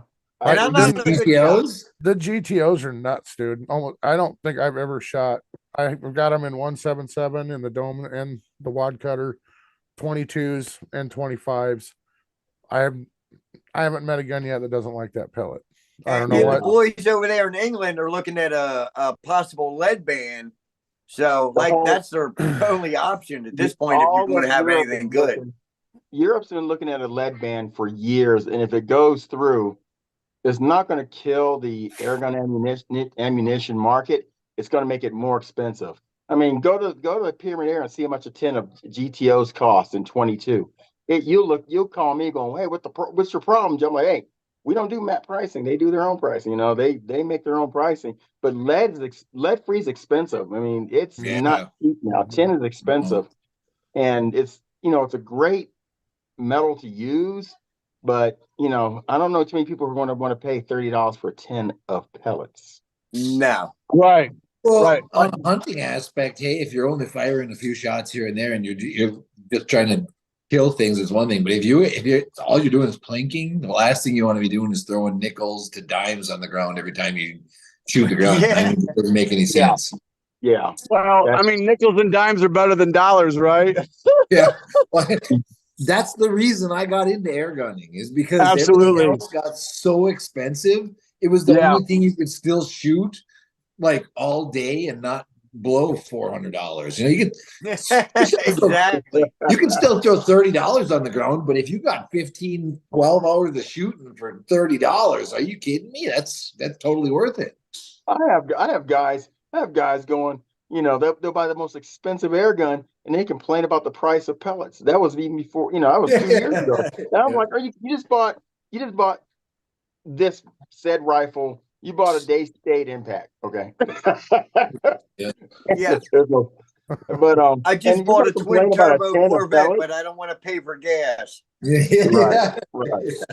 So these guys, man, it's amazing. The people I meet, and SHOT Show is like really brings them out the woodwork. You get some good people to talk to when it comes to ammunition, and you're like, maybe you just ought to stay in powder burners, you know. And you guys talk, you know, I get a lot of guys walk by the booth and they'll see the polymag. So I shoot those. I'm like, oh yeah, when's the last time you shot them? Well, I shot them in my gun like 2 years ago. And you know, they just don't shoot a lot, you know. It's just Yeah. you get a big mix. But the air gun community, COVID was the best thing for the air gun community to grow. Oh, yeah. Yes, totally. I agree. COVID, dude. You guys know. I mean, pellets weren't there. I mean, you should have saw my warehouse. It was. Oh I'd shit! walk I my waited for warehouse 5.5 months to get a tin of JSBs to come in. Hey, and then when they did come in, and I got the email saying, "Hey, we finally got some in stock," I went to order them, and they were sold out before I got to it. And I was, I felt like I was the first one that clicked on the link, hey, and they were already gone. Yeah, because there were people. Oh, sorry, hold on. My wife is bothering me. Hey, woman, I'm on a video chat with important men here. Oh, we're about to see somebody get beat up. Yeah, Prove when it. mine comes in, she probably gonna kick my ass off, but we'll see if she rolls in. Man, Remember, you just gotta control them and throw them $50 when you say something stupid to them. Hey, I'm Joe, making just more in the money than I basement do. on I can't mine. control her. Hey, Joe, just do what you can not to get that pretty face scratched off, okay, bro? I got a You filter got on. But, man, but yeah, man, COVID was the best thing for the air gun community, but it was just a pain in the butt trying to get ammunition. And I mean, Yep. JSB, H&N, Crossman, you know, Benjamins. Yeah. And then people were like, well, it's hard for me to get day states. I'm like, yeah, because day states are JSBs. Yeah. Back in COVID, JSB had actually stopped selling to Russia at the time. And I think they still stopped because Russia's not a big market for JSB, which is really weird. You think it would be since Yeah. Edgun and a few other Russian rifles come out of there. But, you know, now everything's going on now. It's like, you know, I'm surprised you can still get a Russian air gun. As long as they come in here, I don't care. Mm-hmm. I mean, true that, Lou, true that. You don't want to shoot a comrade gun? Nah.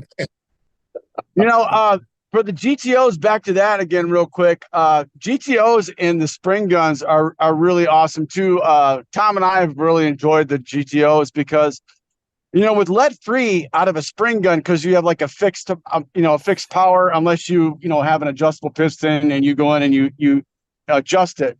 You'll get the maximum foot-pounds of energy with the lead free at the muzzle, right? Because your maximum velocity, that kind of stuff, and you have that really snappy spring gun that it almost gives you like that PCP experience, which is cool because that's the whole point of what we're trying to do with the spring gun is bridge the gap, basically, not completely, but just kind of like catch up and like hang close enough behind the PCP and say like, hey, we're right back here, like we're not like way the fuck back there. We're like we're noticeably close to you, behind you, with accuracy and just like getting the job done at distance. What's up, Lou? I would equate that to funny cars and top fuel, man. They're real close. Oh, there you go, Lou. Well, I got a question. When you're loading, because lead freeze in a brake barrel is darn near impossible for most air guns because the way the lead ins cut. So, I mean, are you guys cutting lead ins now for? Yes. Okay. Oh yeah. Tom's really big on that, and he almost gets like a little like secretive about it. I'm like, bro, why you gotta hide this shit? And I'm like, it's just me. I signed a non-disclosure with him, like I signed a legal document with him. So I'm like, I gotta sign another one.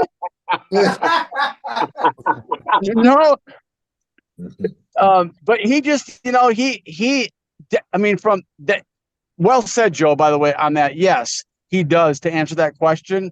And that's a big deal because I never knew the whole aspect of what we'll call like the poof, right? Like when that air comes through that transfer port and hits the back of that pellet or slug that's loaded in the breech there, in that lead in of the barrel, and it launches from dead stop to taking off down the barrel and the rifling. And it's interesting because the actual pellets, like some of the JSBs and the softer leads with thinner skirts, like say the in 22 would be like maybe the 14s or 13 grainers, like you'll get a 10 and you're like, oh shit, man, I got like a lot of bent skirts in because they're thin, right? Sometimes they don't handle that power that gets produced from that adjustable gas or air piston when you have it pumped up to like say 18 foot-pounds, or something with like a thicker skirt or a with like pure lead ones, like thicker skirts mean like the Normas or like the H&Ns or like other brands that have thicker skirts. But like with JSB and the pure leads, if you have shorter skirts like on the Hades and shit like that, that's why I think the Hades can handle that poof so well, is because it's a shorter skirt, so it doesn't have as much. It has a little bit more integrity, I guess. It's not as floppy, I guess, if you want to call it that. All the Hades are the 18 grainers that have been modified. That's how they lose the weight, become 15.89. But they're the 18 grainers. So that's one reason they probably shoot better too. Is the 18 grainers is just the 18 grain jumbo heavies from JSB are one of the most popular pellets in the world. It's the only pellets I buy. Yep. Yeah. That and the Hades are the only ones you can spend your money on. I mean, don't get me wrong. Crosman Premier Hollow Points, very inexpensive, and they will absolutely deliver accuracy out of a lot of different guns. But for me, when it comes to cleaning the barrel in like every 200 rounds, every 100 rounds, whatever it is that I do, depending on when I notice my accuracy, when I start running Crossmans through there, man, I'm cleaning the barrel way more frequently. They follow the barrel. They're not as good, but they will still get the job done at a value. But yeah, when it comes to the 18-1-3s, man, that's all I buy. Hades and 18-1-3s is all I buy. You can totally see the difference in quality, just by opening the tin and looking at them. Right.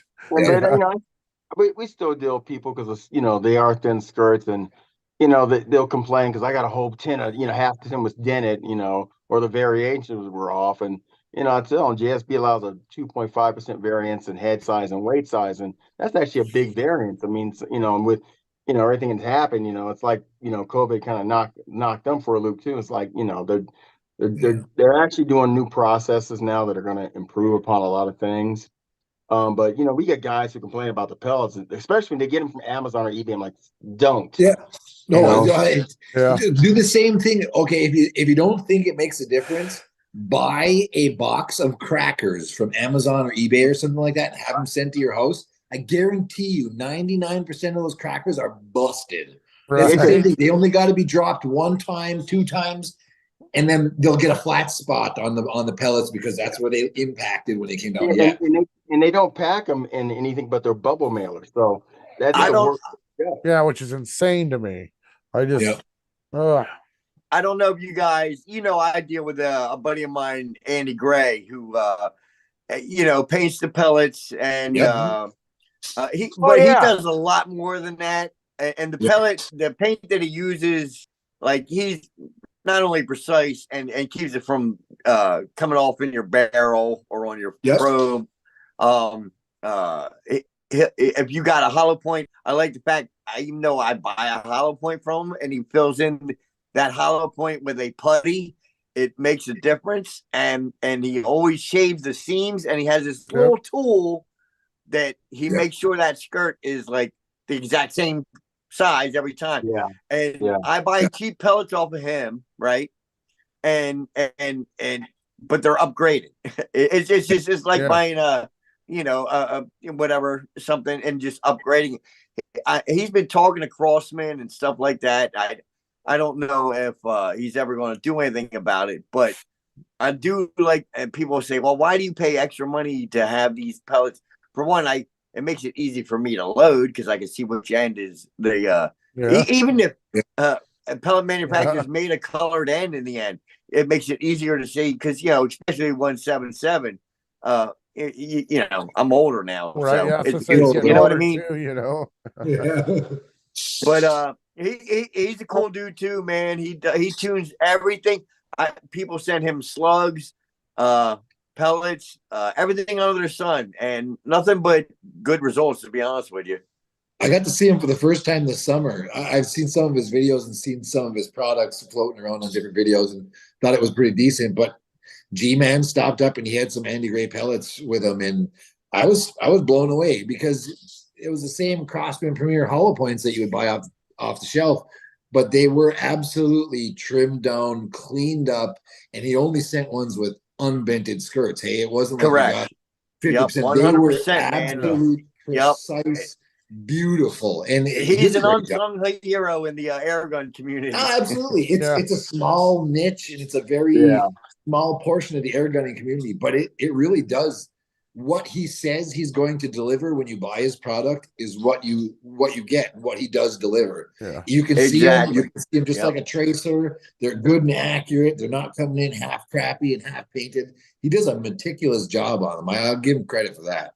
Well, if he's talking to Crossman, then they must be taking cues from him because those new black tin pellets, they tout how they have thicker skirts, and I'm like, Crossman's already had thicker skirts, but now they're touting that and say they don't get damaged when they ship and all that. So it's everyone's taking a jab at JSB, but I'm not saying this to be a jerky, but when you look down the competition line, what do you see? You see JSBs or rebranded JSBs. Go to any SHOT Show or any shooting competition, and you're going to see JSBs are going to be they're going to be there. You can say what you want, and you know what? You can spend less money and still get good pellets.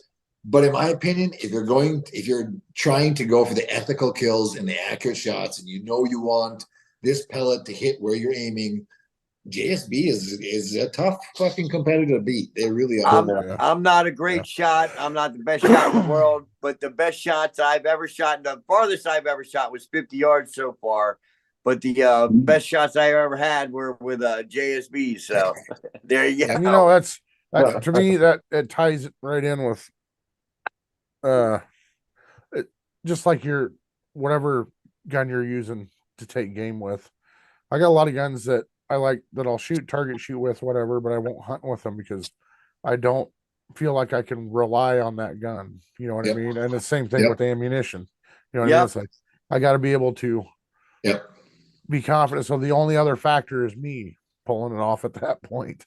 You know what I mean? So, but that way it just takes those two other things out of the equation. It's like the gun repeatedly does the same thing over and over and over, and it does it over and over and over with this particular pellet, whether it's a JSB or H&N or whatever that pellet may be. But yeah, JSBs, there's a reason why they're some of the most sought after air gun ammunition in the world. You know what I mean? Because it's I'm really usually the variable that fucks it all up. There's some good brands out there now. H&N's always been good. I use H&N's I still do. I mean, I'm not gonna lie. So I have to because, but Barracudas, man. Well said, Barracudas. Barracudas, they hold. They're good. I mean, fellas, we were talking about greens earlier. I'm in the shop now. I'm out of the car. That beautiful face. Hey, can we show guns? I mean, I see guns. We can show guns on this. Some G-Man guns.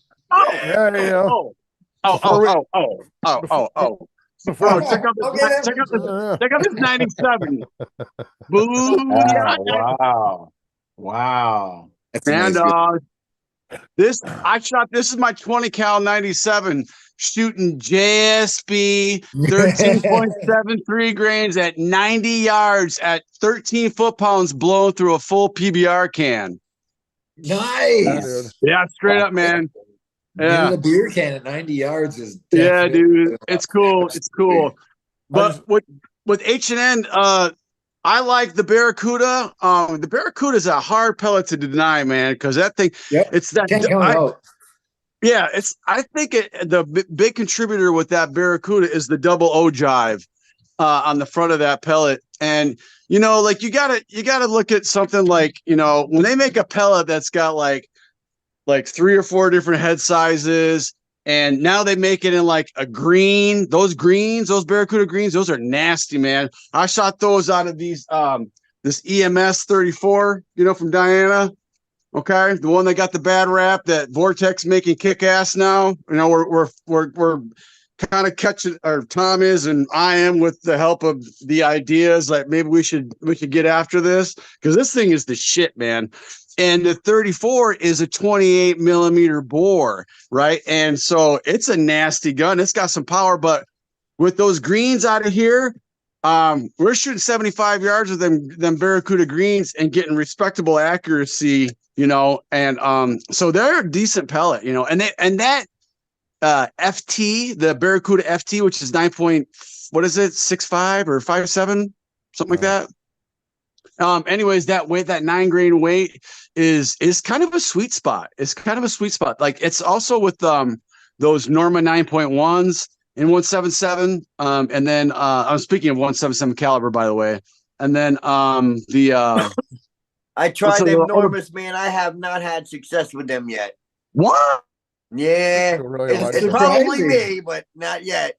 I haven't got my hands on it yet. But hey, real quick, G-Man, he wanted me to kind of bring up the the new Benjamin precision pellets Crosman's coming out with. When you get a little bit, what's that? You froze up. I did? Yeah, you did. Oh, You're my back. You're fixed. Yeah, you got better. I'm froze up, bro. Right. But the antimony sometimes will shoot really well out of guns that maybe you can't find a lead that will shoot, or that won't shoot lead out really well. So it's kind of like a give and take. That's why I love the GTO so much. Love you, Joe. But it's like, I mean, you can't deny that GTO. I did get some of those wad cutters because I think they're like 5 grains, aren't they, Joe? Those 177 wad cutters. Look, So there's a lot of decent 5.5. ammo out there, but JSB Predator, it's consistent. I heard you guys got a ton of pellets coming already. Jeez. Thanks. Hey now. My Hydra, talking about the antimony and stuff in the barrels. That Hydra does not like a soft pellet. It likes a Crosman. Ultra Mags is what I call them. The dome 10.5 grains. Love that. Yeah. Love that. What are your guys' opinions on RWS? Did you say Ultra Shock, Jay? Yep. Oh, I like Ultra Shocks. You say Ultra Shock, Jay? Oh, Or what'd you say? Ultra Mag. I'm just kidding. I'm just trying to push the Ultra Shock because it's a hell of a good pellet. No, I love It the Ultra is. Shocks. I'm with you. Them The things are Benjamin. amazing. 177 Ultra Shock. 177, dude. Oh yeah, dude. About the precision Benjamin pellets. So anyway, What's that? G-Man was just wanted to bring up the Benjamin the new Benjamin pellets. You guys, are they available? Are they for sale? They are. I think they are. I Yeah. saw them on their yeah. The last video I saw. $20 a 10. Oh, So- look, there you go. Yeah. I got these sent to me from Adam Swillinger, who is on Utah Airguns team. He's the older dude. He took like fifth. He just got fifth or something like that in the overall competition. He sent me a 10 of these after I tuned his HW50 and put a Vortec kit in it, which that HW50, no shit, shot the Zan 10 grains respectively. I was like blown away. I was like, holy shit, these Zan 177s are shooting killer out of this spring gun, man. So once again, the slug is kind of coming into the spring gun world, and it's something to consider because with slugs in a spring gun, like those 10.03s, Joe, like the thing that we're learning about that is you're dealing with, just like I said earlier, a fixed amount of energy, right? And so with spring guns, as you go, we're trying to push the spring gun farther. Tom's producing the power in the adjustable piston, right? And being able to pump that thing up but what we found out is that, we want to try and be able to hang farther down range and shoot game, and to have like that 3 to 4 foot pounds to take out that rabbit or to take out that squirrel headshot wise, right? To get through the skull, Right. And so with that, we're trying to push the spring gun to shoot farther, right? Like past 50, to break the old stigma that the spring gun can't be shot, either accurately or effectively past 30 or 50 yards or whatever they're chirping about on the forums and online and stuff, which is like true. That it is true to a degree if you're dealing with stock spring guns that you just busted out of the shelf from Wally World or whatever it may be, right? Yeah. But the slugs, I think there is a market for slugs coming into the spring guns as long as they're the lighter weights. Like I can't speak on 13 grains. I can't speak on the Howler 12.6s, excuse me. or like now the NSA 12.5s. I haven't tried those yet, but I do know that those shoot really kick ass out of my AT-44 177 pump action. I'll tell you that. But like that's the whole goal with the slug, is to try, because it's a good contributor to what we're trying to do with the spring gun, and to bring that spring gun more up to speed, more into the modern time, so something to consider. I think it's a cool gig. I do. Yeah. I think with the spring guns too, I mean, a lot of people might look at them down with accuracy issues because they can be hold sensitive and they can be a pain in the ass. But every single gun out there will shoot some ammo just absolutely shitty. It doesn't matter. Right. It could be the best, most accurate gun in the world. You give it the wrong ammo and it's going to shoot garbage. So spring guns, in my opinion, they get a bad rap just because they're spring guns, but you just need to find the right ammo, hey? I mean, obviously there's some mechanics and stuff that need to go into it, and you got to have practice. But if you can find the right ammo for whatever gun it is you're shooting, you can absolutely dial the accuracy you're looking for sure, especially out of spring guns. Right. Yeah, the Ultra Shocks. I've got a Remington Express I got from my friend Tim, and I went through the whole thing, and it really, really likes that pellet a lot. I mean, I was shooting it here at home at 18 yards and shooting a quarter, which, I know isn't phenomenal, but I mean, that thing shoots really, really good. Ultra Shocks are devastating. I got a shit ton of videos on just like testing pellets and ballistic gel back in the day, and them, the Hades, and believe it or not, one of the ones that leaves like a lot of shrapnel is Crossman destroyers. Oh yeah. Oh, destroyers are such a good if you can shoot them accurately. God. I don't know if I can show you. The destroyers are such a good pellet. I killed a lot of vermin with those pellets. They just shred metal as it goes through. It's like Corey's showing off. I'm trying to show you this 10.0 or 10.5 grain Benjamin with my my 4th observer. I'm trying to the skirt on these. Now the camera, this is my front camera on my phone. Even though I got a new hot shit phone, it's not as good as my back cameras. It all sucks. I know. That's what I'm dealing with. They have Lou, you got all kinds of camera shit you're dealing with, bro. But basically these Benjamins, these 10.5s, they have a respectively deep skirt on them. It's probably, I'd say it's kind of like the Crossman Premier, what I'm saying, the Crossman Dome. It's like that. It's a lot nicer pellet. It is. This seam is not as prominent on this. I haven't put them through my my pellet gauge. I haven't run through the whole tin on my and weighed them out to see what the weights, like how many different weights you'd get out of it. Like say, Joe, would you say you were getting out of like a tin of JSBs for like weights you could get like 2 or 3 groups or what was it? Currently the 2.5% variance in weight and head diameter. Yeah. Okay. There you go. Okay. Yeah. I have not gone through this tin to do that because I haven't even had a chance to even shoot these out of a gun yet, just because they've been in my my ammo box. I got like 3 different ammo boxes, 20 cal, 177 and 22 ammo boxes, and it's been sitting in there. So I can't really speak on the performance of them yet. Like at least in my experience, to answer whose question was that, Jay? What about the Benjamins? Yeah. So G-Man. G-Man, thank you. G-Man, He thank also, you. speaking of G-Man, he said they're available in 177 right now, 22s, 25s, not available yet. 22 is the prototype at EBR. That's where their shooter won the speed silhouette with. But but yeah, he used a Sam. I'm like, nah, come on.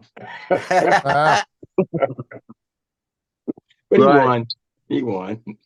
Mm-hmm. Who was that, Joe? That one? When are they going to come out with a slow silhouette? Yeah. That's more our speed, right, Lou? Yeah. I don't know, like sub 12 silhouette. Is that what you're saying, Joe or Lou? One No, sub 12 silhouette. No, just like a half hour for each target, you know. I need a cigarette, a beer. You know. Little barbecue, little fish Yeah, a fry. little snack, maybe a nap. Hey, I heard food. I came running back here. Heard barbecue. What's going on? You get food? I'm I don't know, but hungry. I I like want the to come to scenery. your barbecue, Johnny Mac, because you're drinking Michigan beer. I see that Keweenaw. Yes, sir. It's the only thing I Yeah, drink. right on, dude. I would probably look a little bit like a drunk, an alcoholic, and a lush if I showed you my empty stockpile, but it's quite large. Hey, this is our first date, bro. We'll go slow. Yeah, all right, okay. Yeah, no, it's been a good time. Yeah. If actually anybody's barbecue I'm going to Joe's barbecue because that brother can cook. Right? Oh, yeah. Right? Hey, He does I'm He down. does I can got the go. food post. He I can, see man. that. He sends me Dude, these those are all pictures, dude. filters, man. I find other people's pictures. I'm gonna steal his picture. Oh, what? What? You're lying to us, bro? Sitting there eating a bologna sandwich while I'm he's not sending even the Hey, surprised. I don't know what you fellas. guys are talking about. I just fake The the wife's phone. coming back from Judy Collins now. I'm gonna have to wrap up soon. I don't know if I should leave it on for you, like to have her yell at me when she walks in the door. Real life. Yeah. If it isn't real life, we don't want any part of it. And Joe, we got to get some of those back straps, those camelback straps. If you ain't frying up camelback straps, we ain't eating. There's got to be. Gamble straps. Yeah, camel straps. Okay, well, there's a joke there, but we're just gonna let that go. Here we go. We'll figure it out. Oh, shh. Everybody be quiet. Everybody be quiet. Everybody be quiet. Yeah.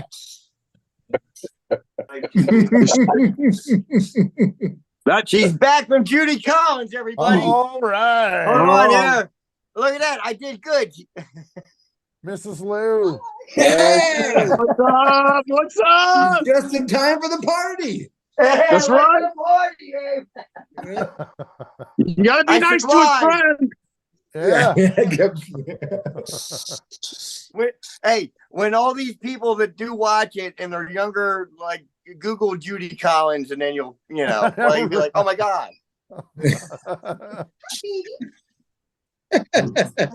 Yeah. Are you taking them out? Want me to take them out? Oh, I'll take them out. All right. She's going to take the dogs out. I got 2 more minutes. All right. See, when you got your friends with you, man, you get a little pull. You get a little pull with your bro. Yeah. Come on, Thor, you big baby. Come on, baby. My Dude's out of control. Labrador Chow Mix is afraid to walk down the steps because he's too fat. Oh, I feel his pain, man. I feel his pain. I Giving might him a sleep upstairs complex. tonight. I don't know. It's all that pizza I bring home, man. Yeah, right. It's You all might that turn it down. You might turn it down. Yeah, Big J. As much walking you doing your real job, you don't. Yeah. Oh yeah. All right, fellas, I'm going to clock out of here, man. All right. I'll catch Thanks, the Lou. replay tomorrow morning while I'm driving down the road. You guys all Gotcha. be safe. It was awesome, man. I can't wait to see you next time. All right, All right, man. man. Hey. Hey, shiny Fine side up, adventure. Lou. Shiny side You up, got it, bro. brother. Yep. Good piece of cheese. Now I get the Hang up before she yells at you. Right. Well, he's just gonna leave the camera on, I guess. So. Yeah. Well, man, we don't need to see your dick. I'm trying to figure it out, man. Bro, I don't know what I'm doing. Joe's got the biggest dick. We don't need to see yours. We don't need to see yours. Wow. Wow. Hey, man. All right. going on Well, here? it's okay. Most people stop watching already, Goddamn it. anyways. It's okay. I'm trying. I I miss him think you're right, already, dude. man. Miss him already. That's been a really good show, man. Been enjoying it. You know? Yeah, it's been a good time. I think I'm gonna cut it short myself. It's 7:00 now. Yeah, My it's 8 time. o'clock here. And if any of you guys know me, I know Corey and Joe for sure know that my ass is usually in bed already. Bro, yeah, definitely. You're like Yogi, bro. You're like out hibernating. Yeah. And I'm then like the you guys, vampire. you I'm guys like the text- vampire, man. I know you are. You don't fucking Yeah. sleep, man. You guys will Yeah, text I me actually like got after 8, um, and I reply to you guys at 3 o'clock in the morning when I get up. I'm like, Yeah, you hey, yeah, I'm actually gonna. Yeah, I'm you out did here that. in the shop. I'm gonna be out here probably like the rest of the night because I just got a FWB 124 Sport from a local dude. Because I do subcontracting through high pressure pneumatics, and Tom hooks me up with the locals that'll come in and be like, "Hey, man, I got this old spring gun I pulled out of the closet or out of the garage or something," and this chick who has a massage parlor. Yeah. I know where this is going, right? The happy But- ending parlor. I know that place. Right. She got a hold of Tom at high pressure because she bought this FWB 124 Sport from a Nice. hardware store that was closing out. An old dude owned and he died, and they were shutting down this hardware store next to her practice at the massage parlor. And she went in and bought it. This woman went in and bought it, and she brought it home because she was getting so pissed off at the squirrels around their property that she was starting to wanting to smack squirrels with it. And so I met her and her husband when they were at Costco here in Lansing, downtown Lansing. I'm out in Williamston. And we did this trade-off in the parking lot, bro. And I get this. They open up this case, man. Wow, Joe's dying. What's he dying about? You all right, Joe? You went total robot. Yeah, for you're about 10 like- seconds you there, but sound we like you're got having you. a You came stroke back. or something. Is great. You got back. You got better. I froze again. Yeah, you for a little bit, but it was You really glitched. slow for you, You so glitched you on kind of us. still came through. We can hear you. Damn, You glitched. I glitched. I'm a glitchy son of a bitch, I guess. I'm glitching. But I'm right there with you, Corey. I got 2 Marauders right now. I'm working on for 2 guys. One, I'm waiting for stuff from Crossman to get here, and the other one I worked Oh, on. are before. ya? Yeah, the other one I worked on before, and the guy doesn't even touch his rifle. His shroud came loose. I'm like, dude, are you serious? The Really? the bushing on the end that it screws onto at the breech. I'm like, dude, Mhm. just do this, that, and that. You can fix it. Oh, I'm not touching it. You got to send it here. Because he's Wow. gonna send it to someone else. Wow. No, send it back here. Just send it to me. So I I'll got show that. you my favorite. I'll show you my favorite Marauder right here. Watch this. I got a few favorite Marauders. Yeah. This one, Joe, I do want to puff this one up, Joe. I want it to be a screamer, so I'm gonna have to ask for your advice one day. But this is it right here, bro. Oh, Dude, that's you got these bull pups, man. Yeah, on. dude. Hold on. Oh, Mad dog, bro. Mad that dog. does look pretty nice. I'll give it that. that mad Yeah, dog dude. sucks. It's 31 inches. I mean, for traveling, taking it out in the woods. Yeah, dude. I like I those. shoot I like. I shoot up a lot because I shoot a lot of birds out of trees. I got very large, like 60, 80 foot trees on my property. So I'm shooting a lot of starting, a lot of sparrows out of trees. So I'm mostly like this all the time. I don't want to be holding up big, long guns. That's why we started chopping them spring guns down, with the Well, barrels here. and stuff. By Here, the way, this. I'll show you the barrels on my 98, the aluminum barrel. Here, take this one then. You can have this bull pup right here. Oh, which one is that? Wait, come back here. Get off the floor. That's all I saw was your guns behind you. Let me see what you got. Oh, that's the. The bull pup. Yeah, hold on. Damn camera's acting stupid. Let me reposition There we it. go. It's like it's glitching on me now. Yeah. It is glitching on you. Yeah, it is. But anyway, Ooh. this one's Dick Craftsman stocks right here. That's Yeah. Oh, it's a Craftsman Vit, dude. Yeah, and he has the exclusive shop side beaver on it. Dude, Look at that. I did this rifle for him and regulated it for him. It shoots the MK2 that's 60 foot-pounds for 2 magazines. Wow. No kidding. 60 foot-pounds. Fuck. That's putting This some guy- energy right there. It's got a war For 2 valve. in it, mags, so- yeah. Yeah, it's got a war valve. This thing, he wants to bottle it, but you can't find the chassis for him anymore. So like me, I hate bullpups. I can't stand bullpups. But especially this one, because it's like right in your face and like, oh, that's right here. Right. But it's a nice I gun. can't It's hear a the nice dog. rifle. Well, I mean, I like the Marauder. I really do. It's solid. It's timeless. And Ken Brown was frustrated with his Marauders because he couldn't get that 40-40 tune out of it. I think it's called the 40-40 tune. Is that right? I don't know. I do remember It's like something about that, but it's not coming to me. What I saw the video and he's talking about it. Yeah, it's like 40 foot-pounds and like 40 shots and 40 shots at 40 foot-pounds, I think is what it was. Yeah, something like that. Regulated. I mean, he regulates all his shit. yeah, He does. He's buying regulators all the time. And what he can regulate, he will regulate.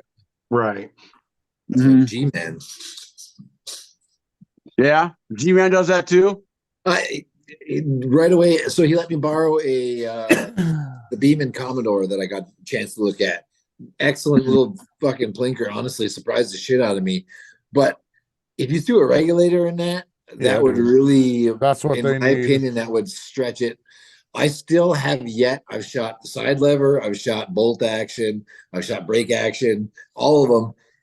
The under lever for follow-up shots, in my opinion, unless you're running a pump or something like that, the under lever is as fast as it gets, man. I don't think not having to take your hand off of the trigger. And even like when I got the Notos, I was excited because it was a left-hand lever. Hey, so you can still rock it while you're holding up.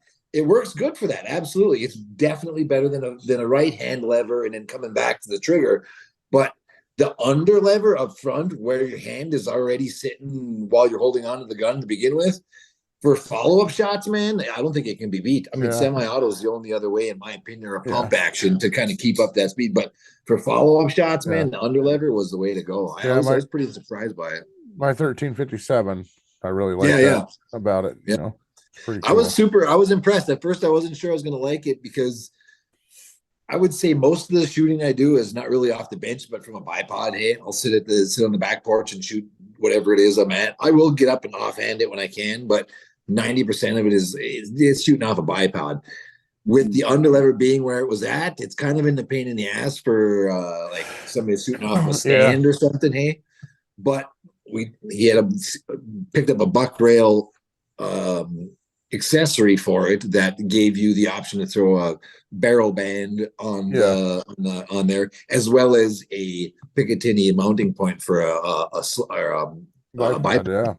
And I threw a bipod on there, and the front lever was in no way impacted. Yeah, I have 100% free and clear. And the fact that it was right where your hand is already at, you don't have to move your hand to engage the lever to whatever cocking mechanism. In my opinion, it was setting the bar. I'm not a big bullpup fan because it's still a lot of weight in a short package, but the fact that you're still getting that full length gun at a half length or 3/4 length, rifle, I can see it's got some merit. And like I said, the Commodore, in my opinion, is a great little gun, especially if you threw a regulator in there, man. We're getting 90 shots. The curve was pretty extensive because it was a 3,500 PSI fill.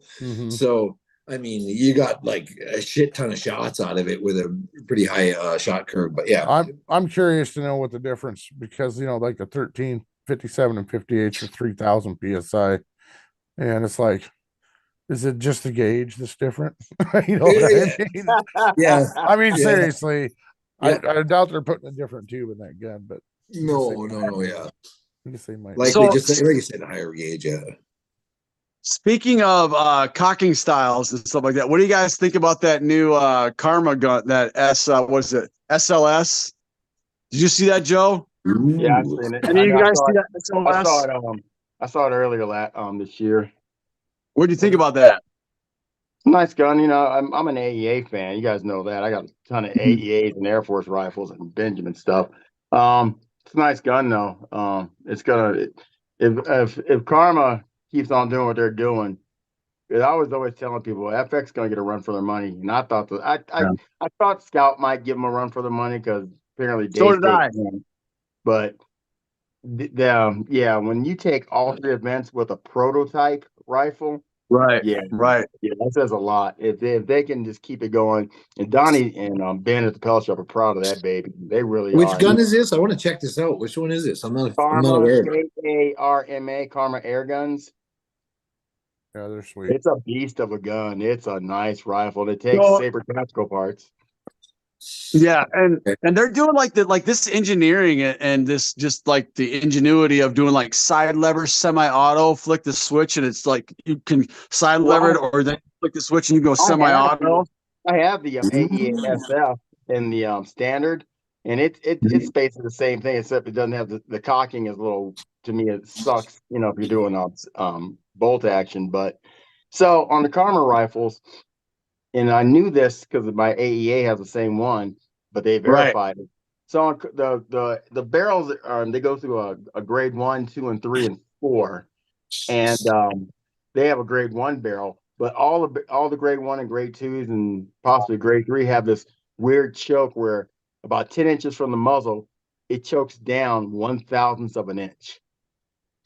And it's real gradual. I mean, you barely feel it until you hit the crown, and you kind of get a little more resistance. My Challenger Pro is a nasty rifle. It's accurate. I was messing around with 30 yards. Yeah, 30 yards. I was messing around with the Jumbo Beast in 22, the 34 grain 22s, and I was one hole, and I thought I'd hit, and it was missing. So I had 3 different groups, and they're all one hole. And the only reason I knew I was hitting the same hole, I just moved the rifle a hair to the right, and I kind of just barely made the paper get bigger on that side. They were all going in the same hole. Wow, nice. And that rifle was pushing those at 90 foot-pounds. What's the diameter of that barrel, Joe? The OD on that? On the 22s? Are you the Sure. OD or the bore diameter? The OD.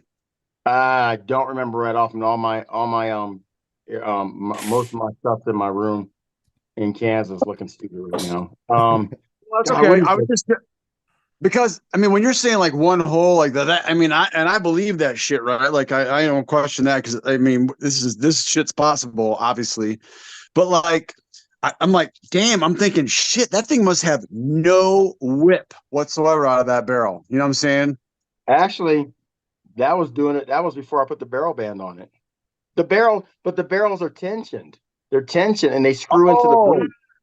So they're tensioned. You look at a Challenger Pro, that's silver.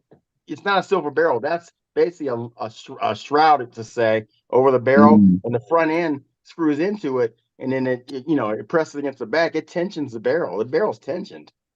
Yeah. And that barrel's nasty. It's a heavy barrel too. And in my Challenger Pro, the 22 has the Zeus tank on it. That thing weighs like, with everything on it, it weighs like 15 pounds. Wow.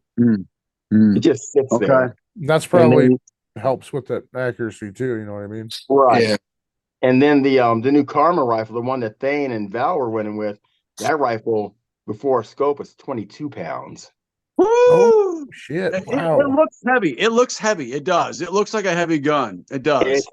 It's heavy, but you can pick it up by the LDC. The thing doesn't move. It's solid. Wow. Holy shit! Really? Wow. Okay, that's it's not impressive. a budget rifle for sure. That's for sure. But it's a nice rifle, right?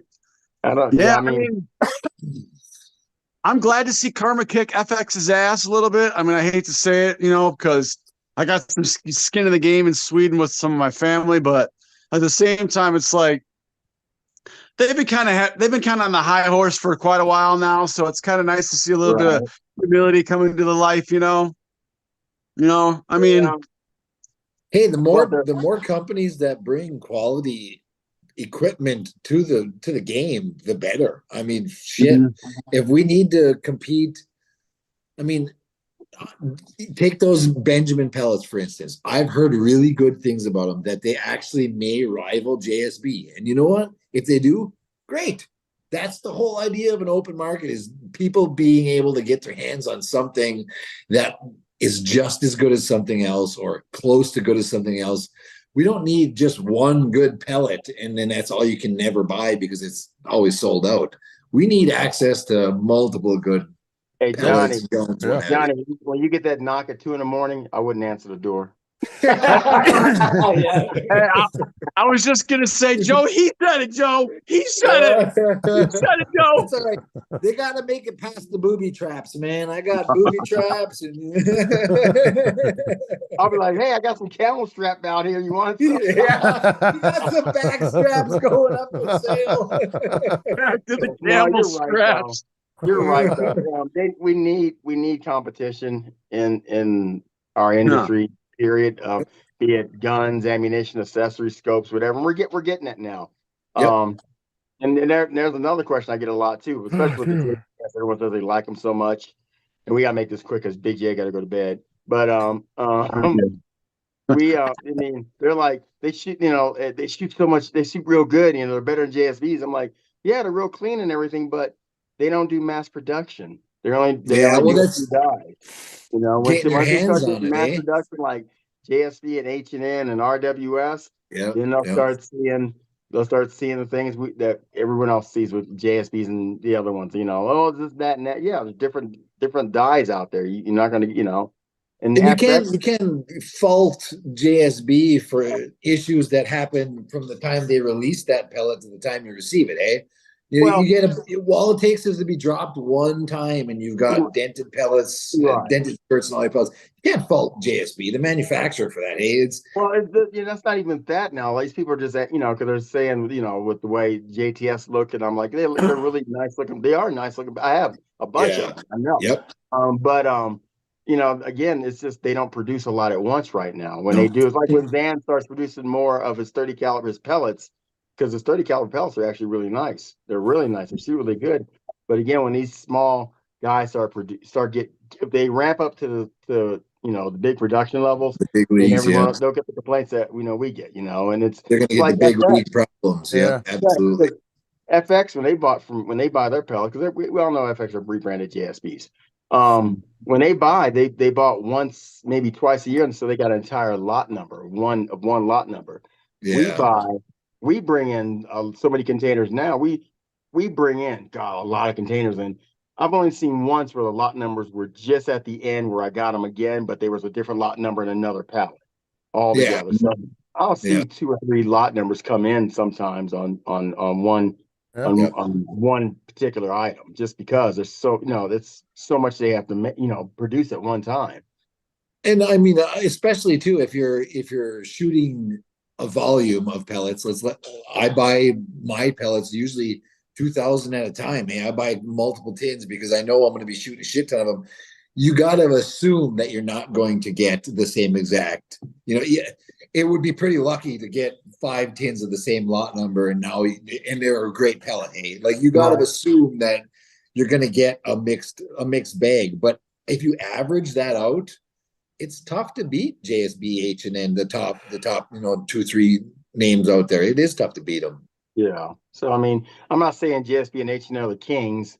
No, but what I am saying is that there's a lot of good pellets out there, but depends what your rifle wants to shoot. Yep. And and a lot of people don't understand it. Sometimes they have to tune their rifle to the ammunition just because the ammunition has there's the ability for both. They just they get too much into the game with these barrel tuners and all that, and then it's like just take it off and shoot it first and see what happens.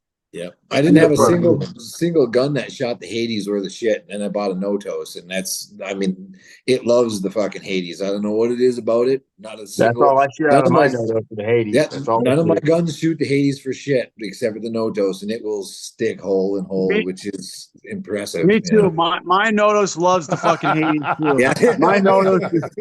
I mean, I could close my eyes and hit with my no-toast. Yep. Yeah. No.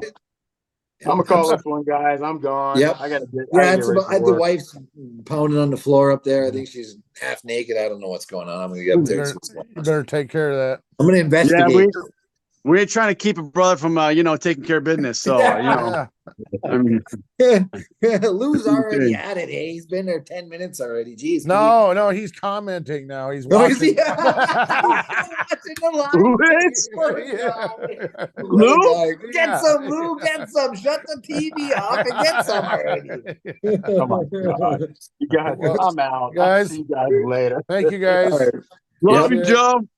Yeah, Good night, thanks for having everyone. this live stream, man. It was a great time. Good seeing you Yeah. all. Nice, talking to you. Have a fine evening. All right, guys. Corey, thanks. All right. We'll Johnny, see you later. everybody. See ya. Bye. Jay, love you, bro. Love you too, bud.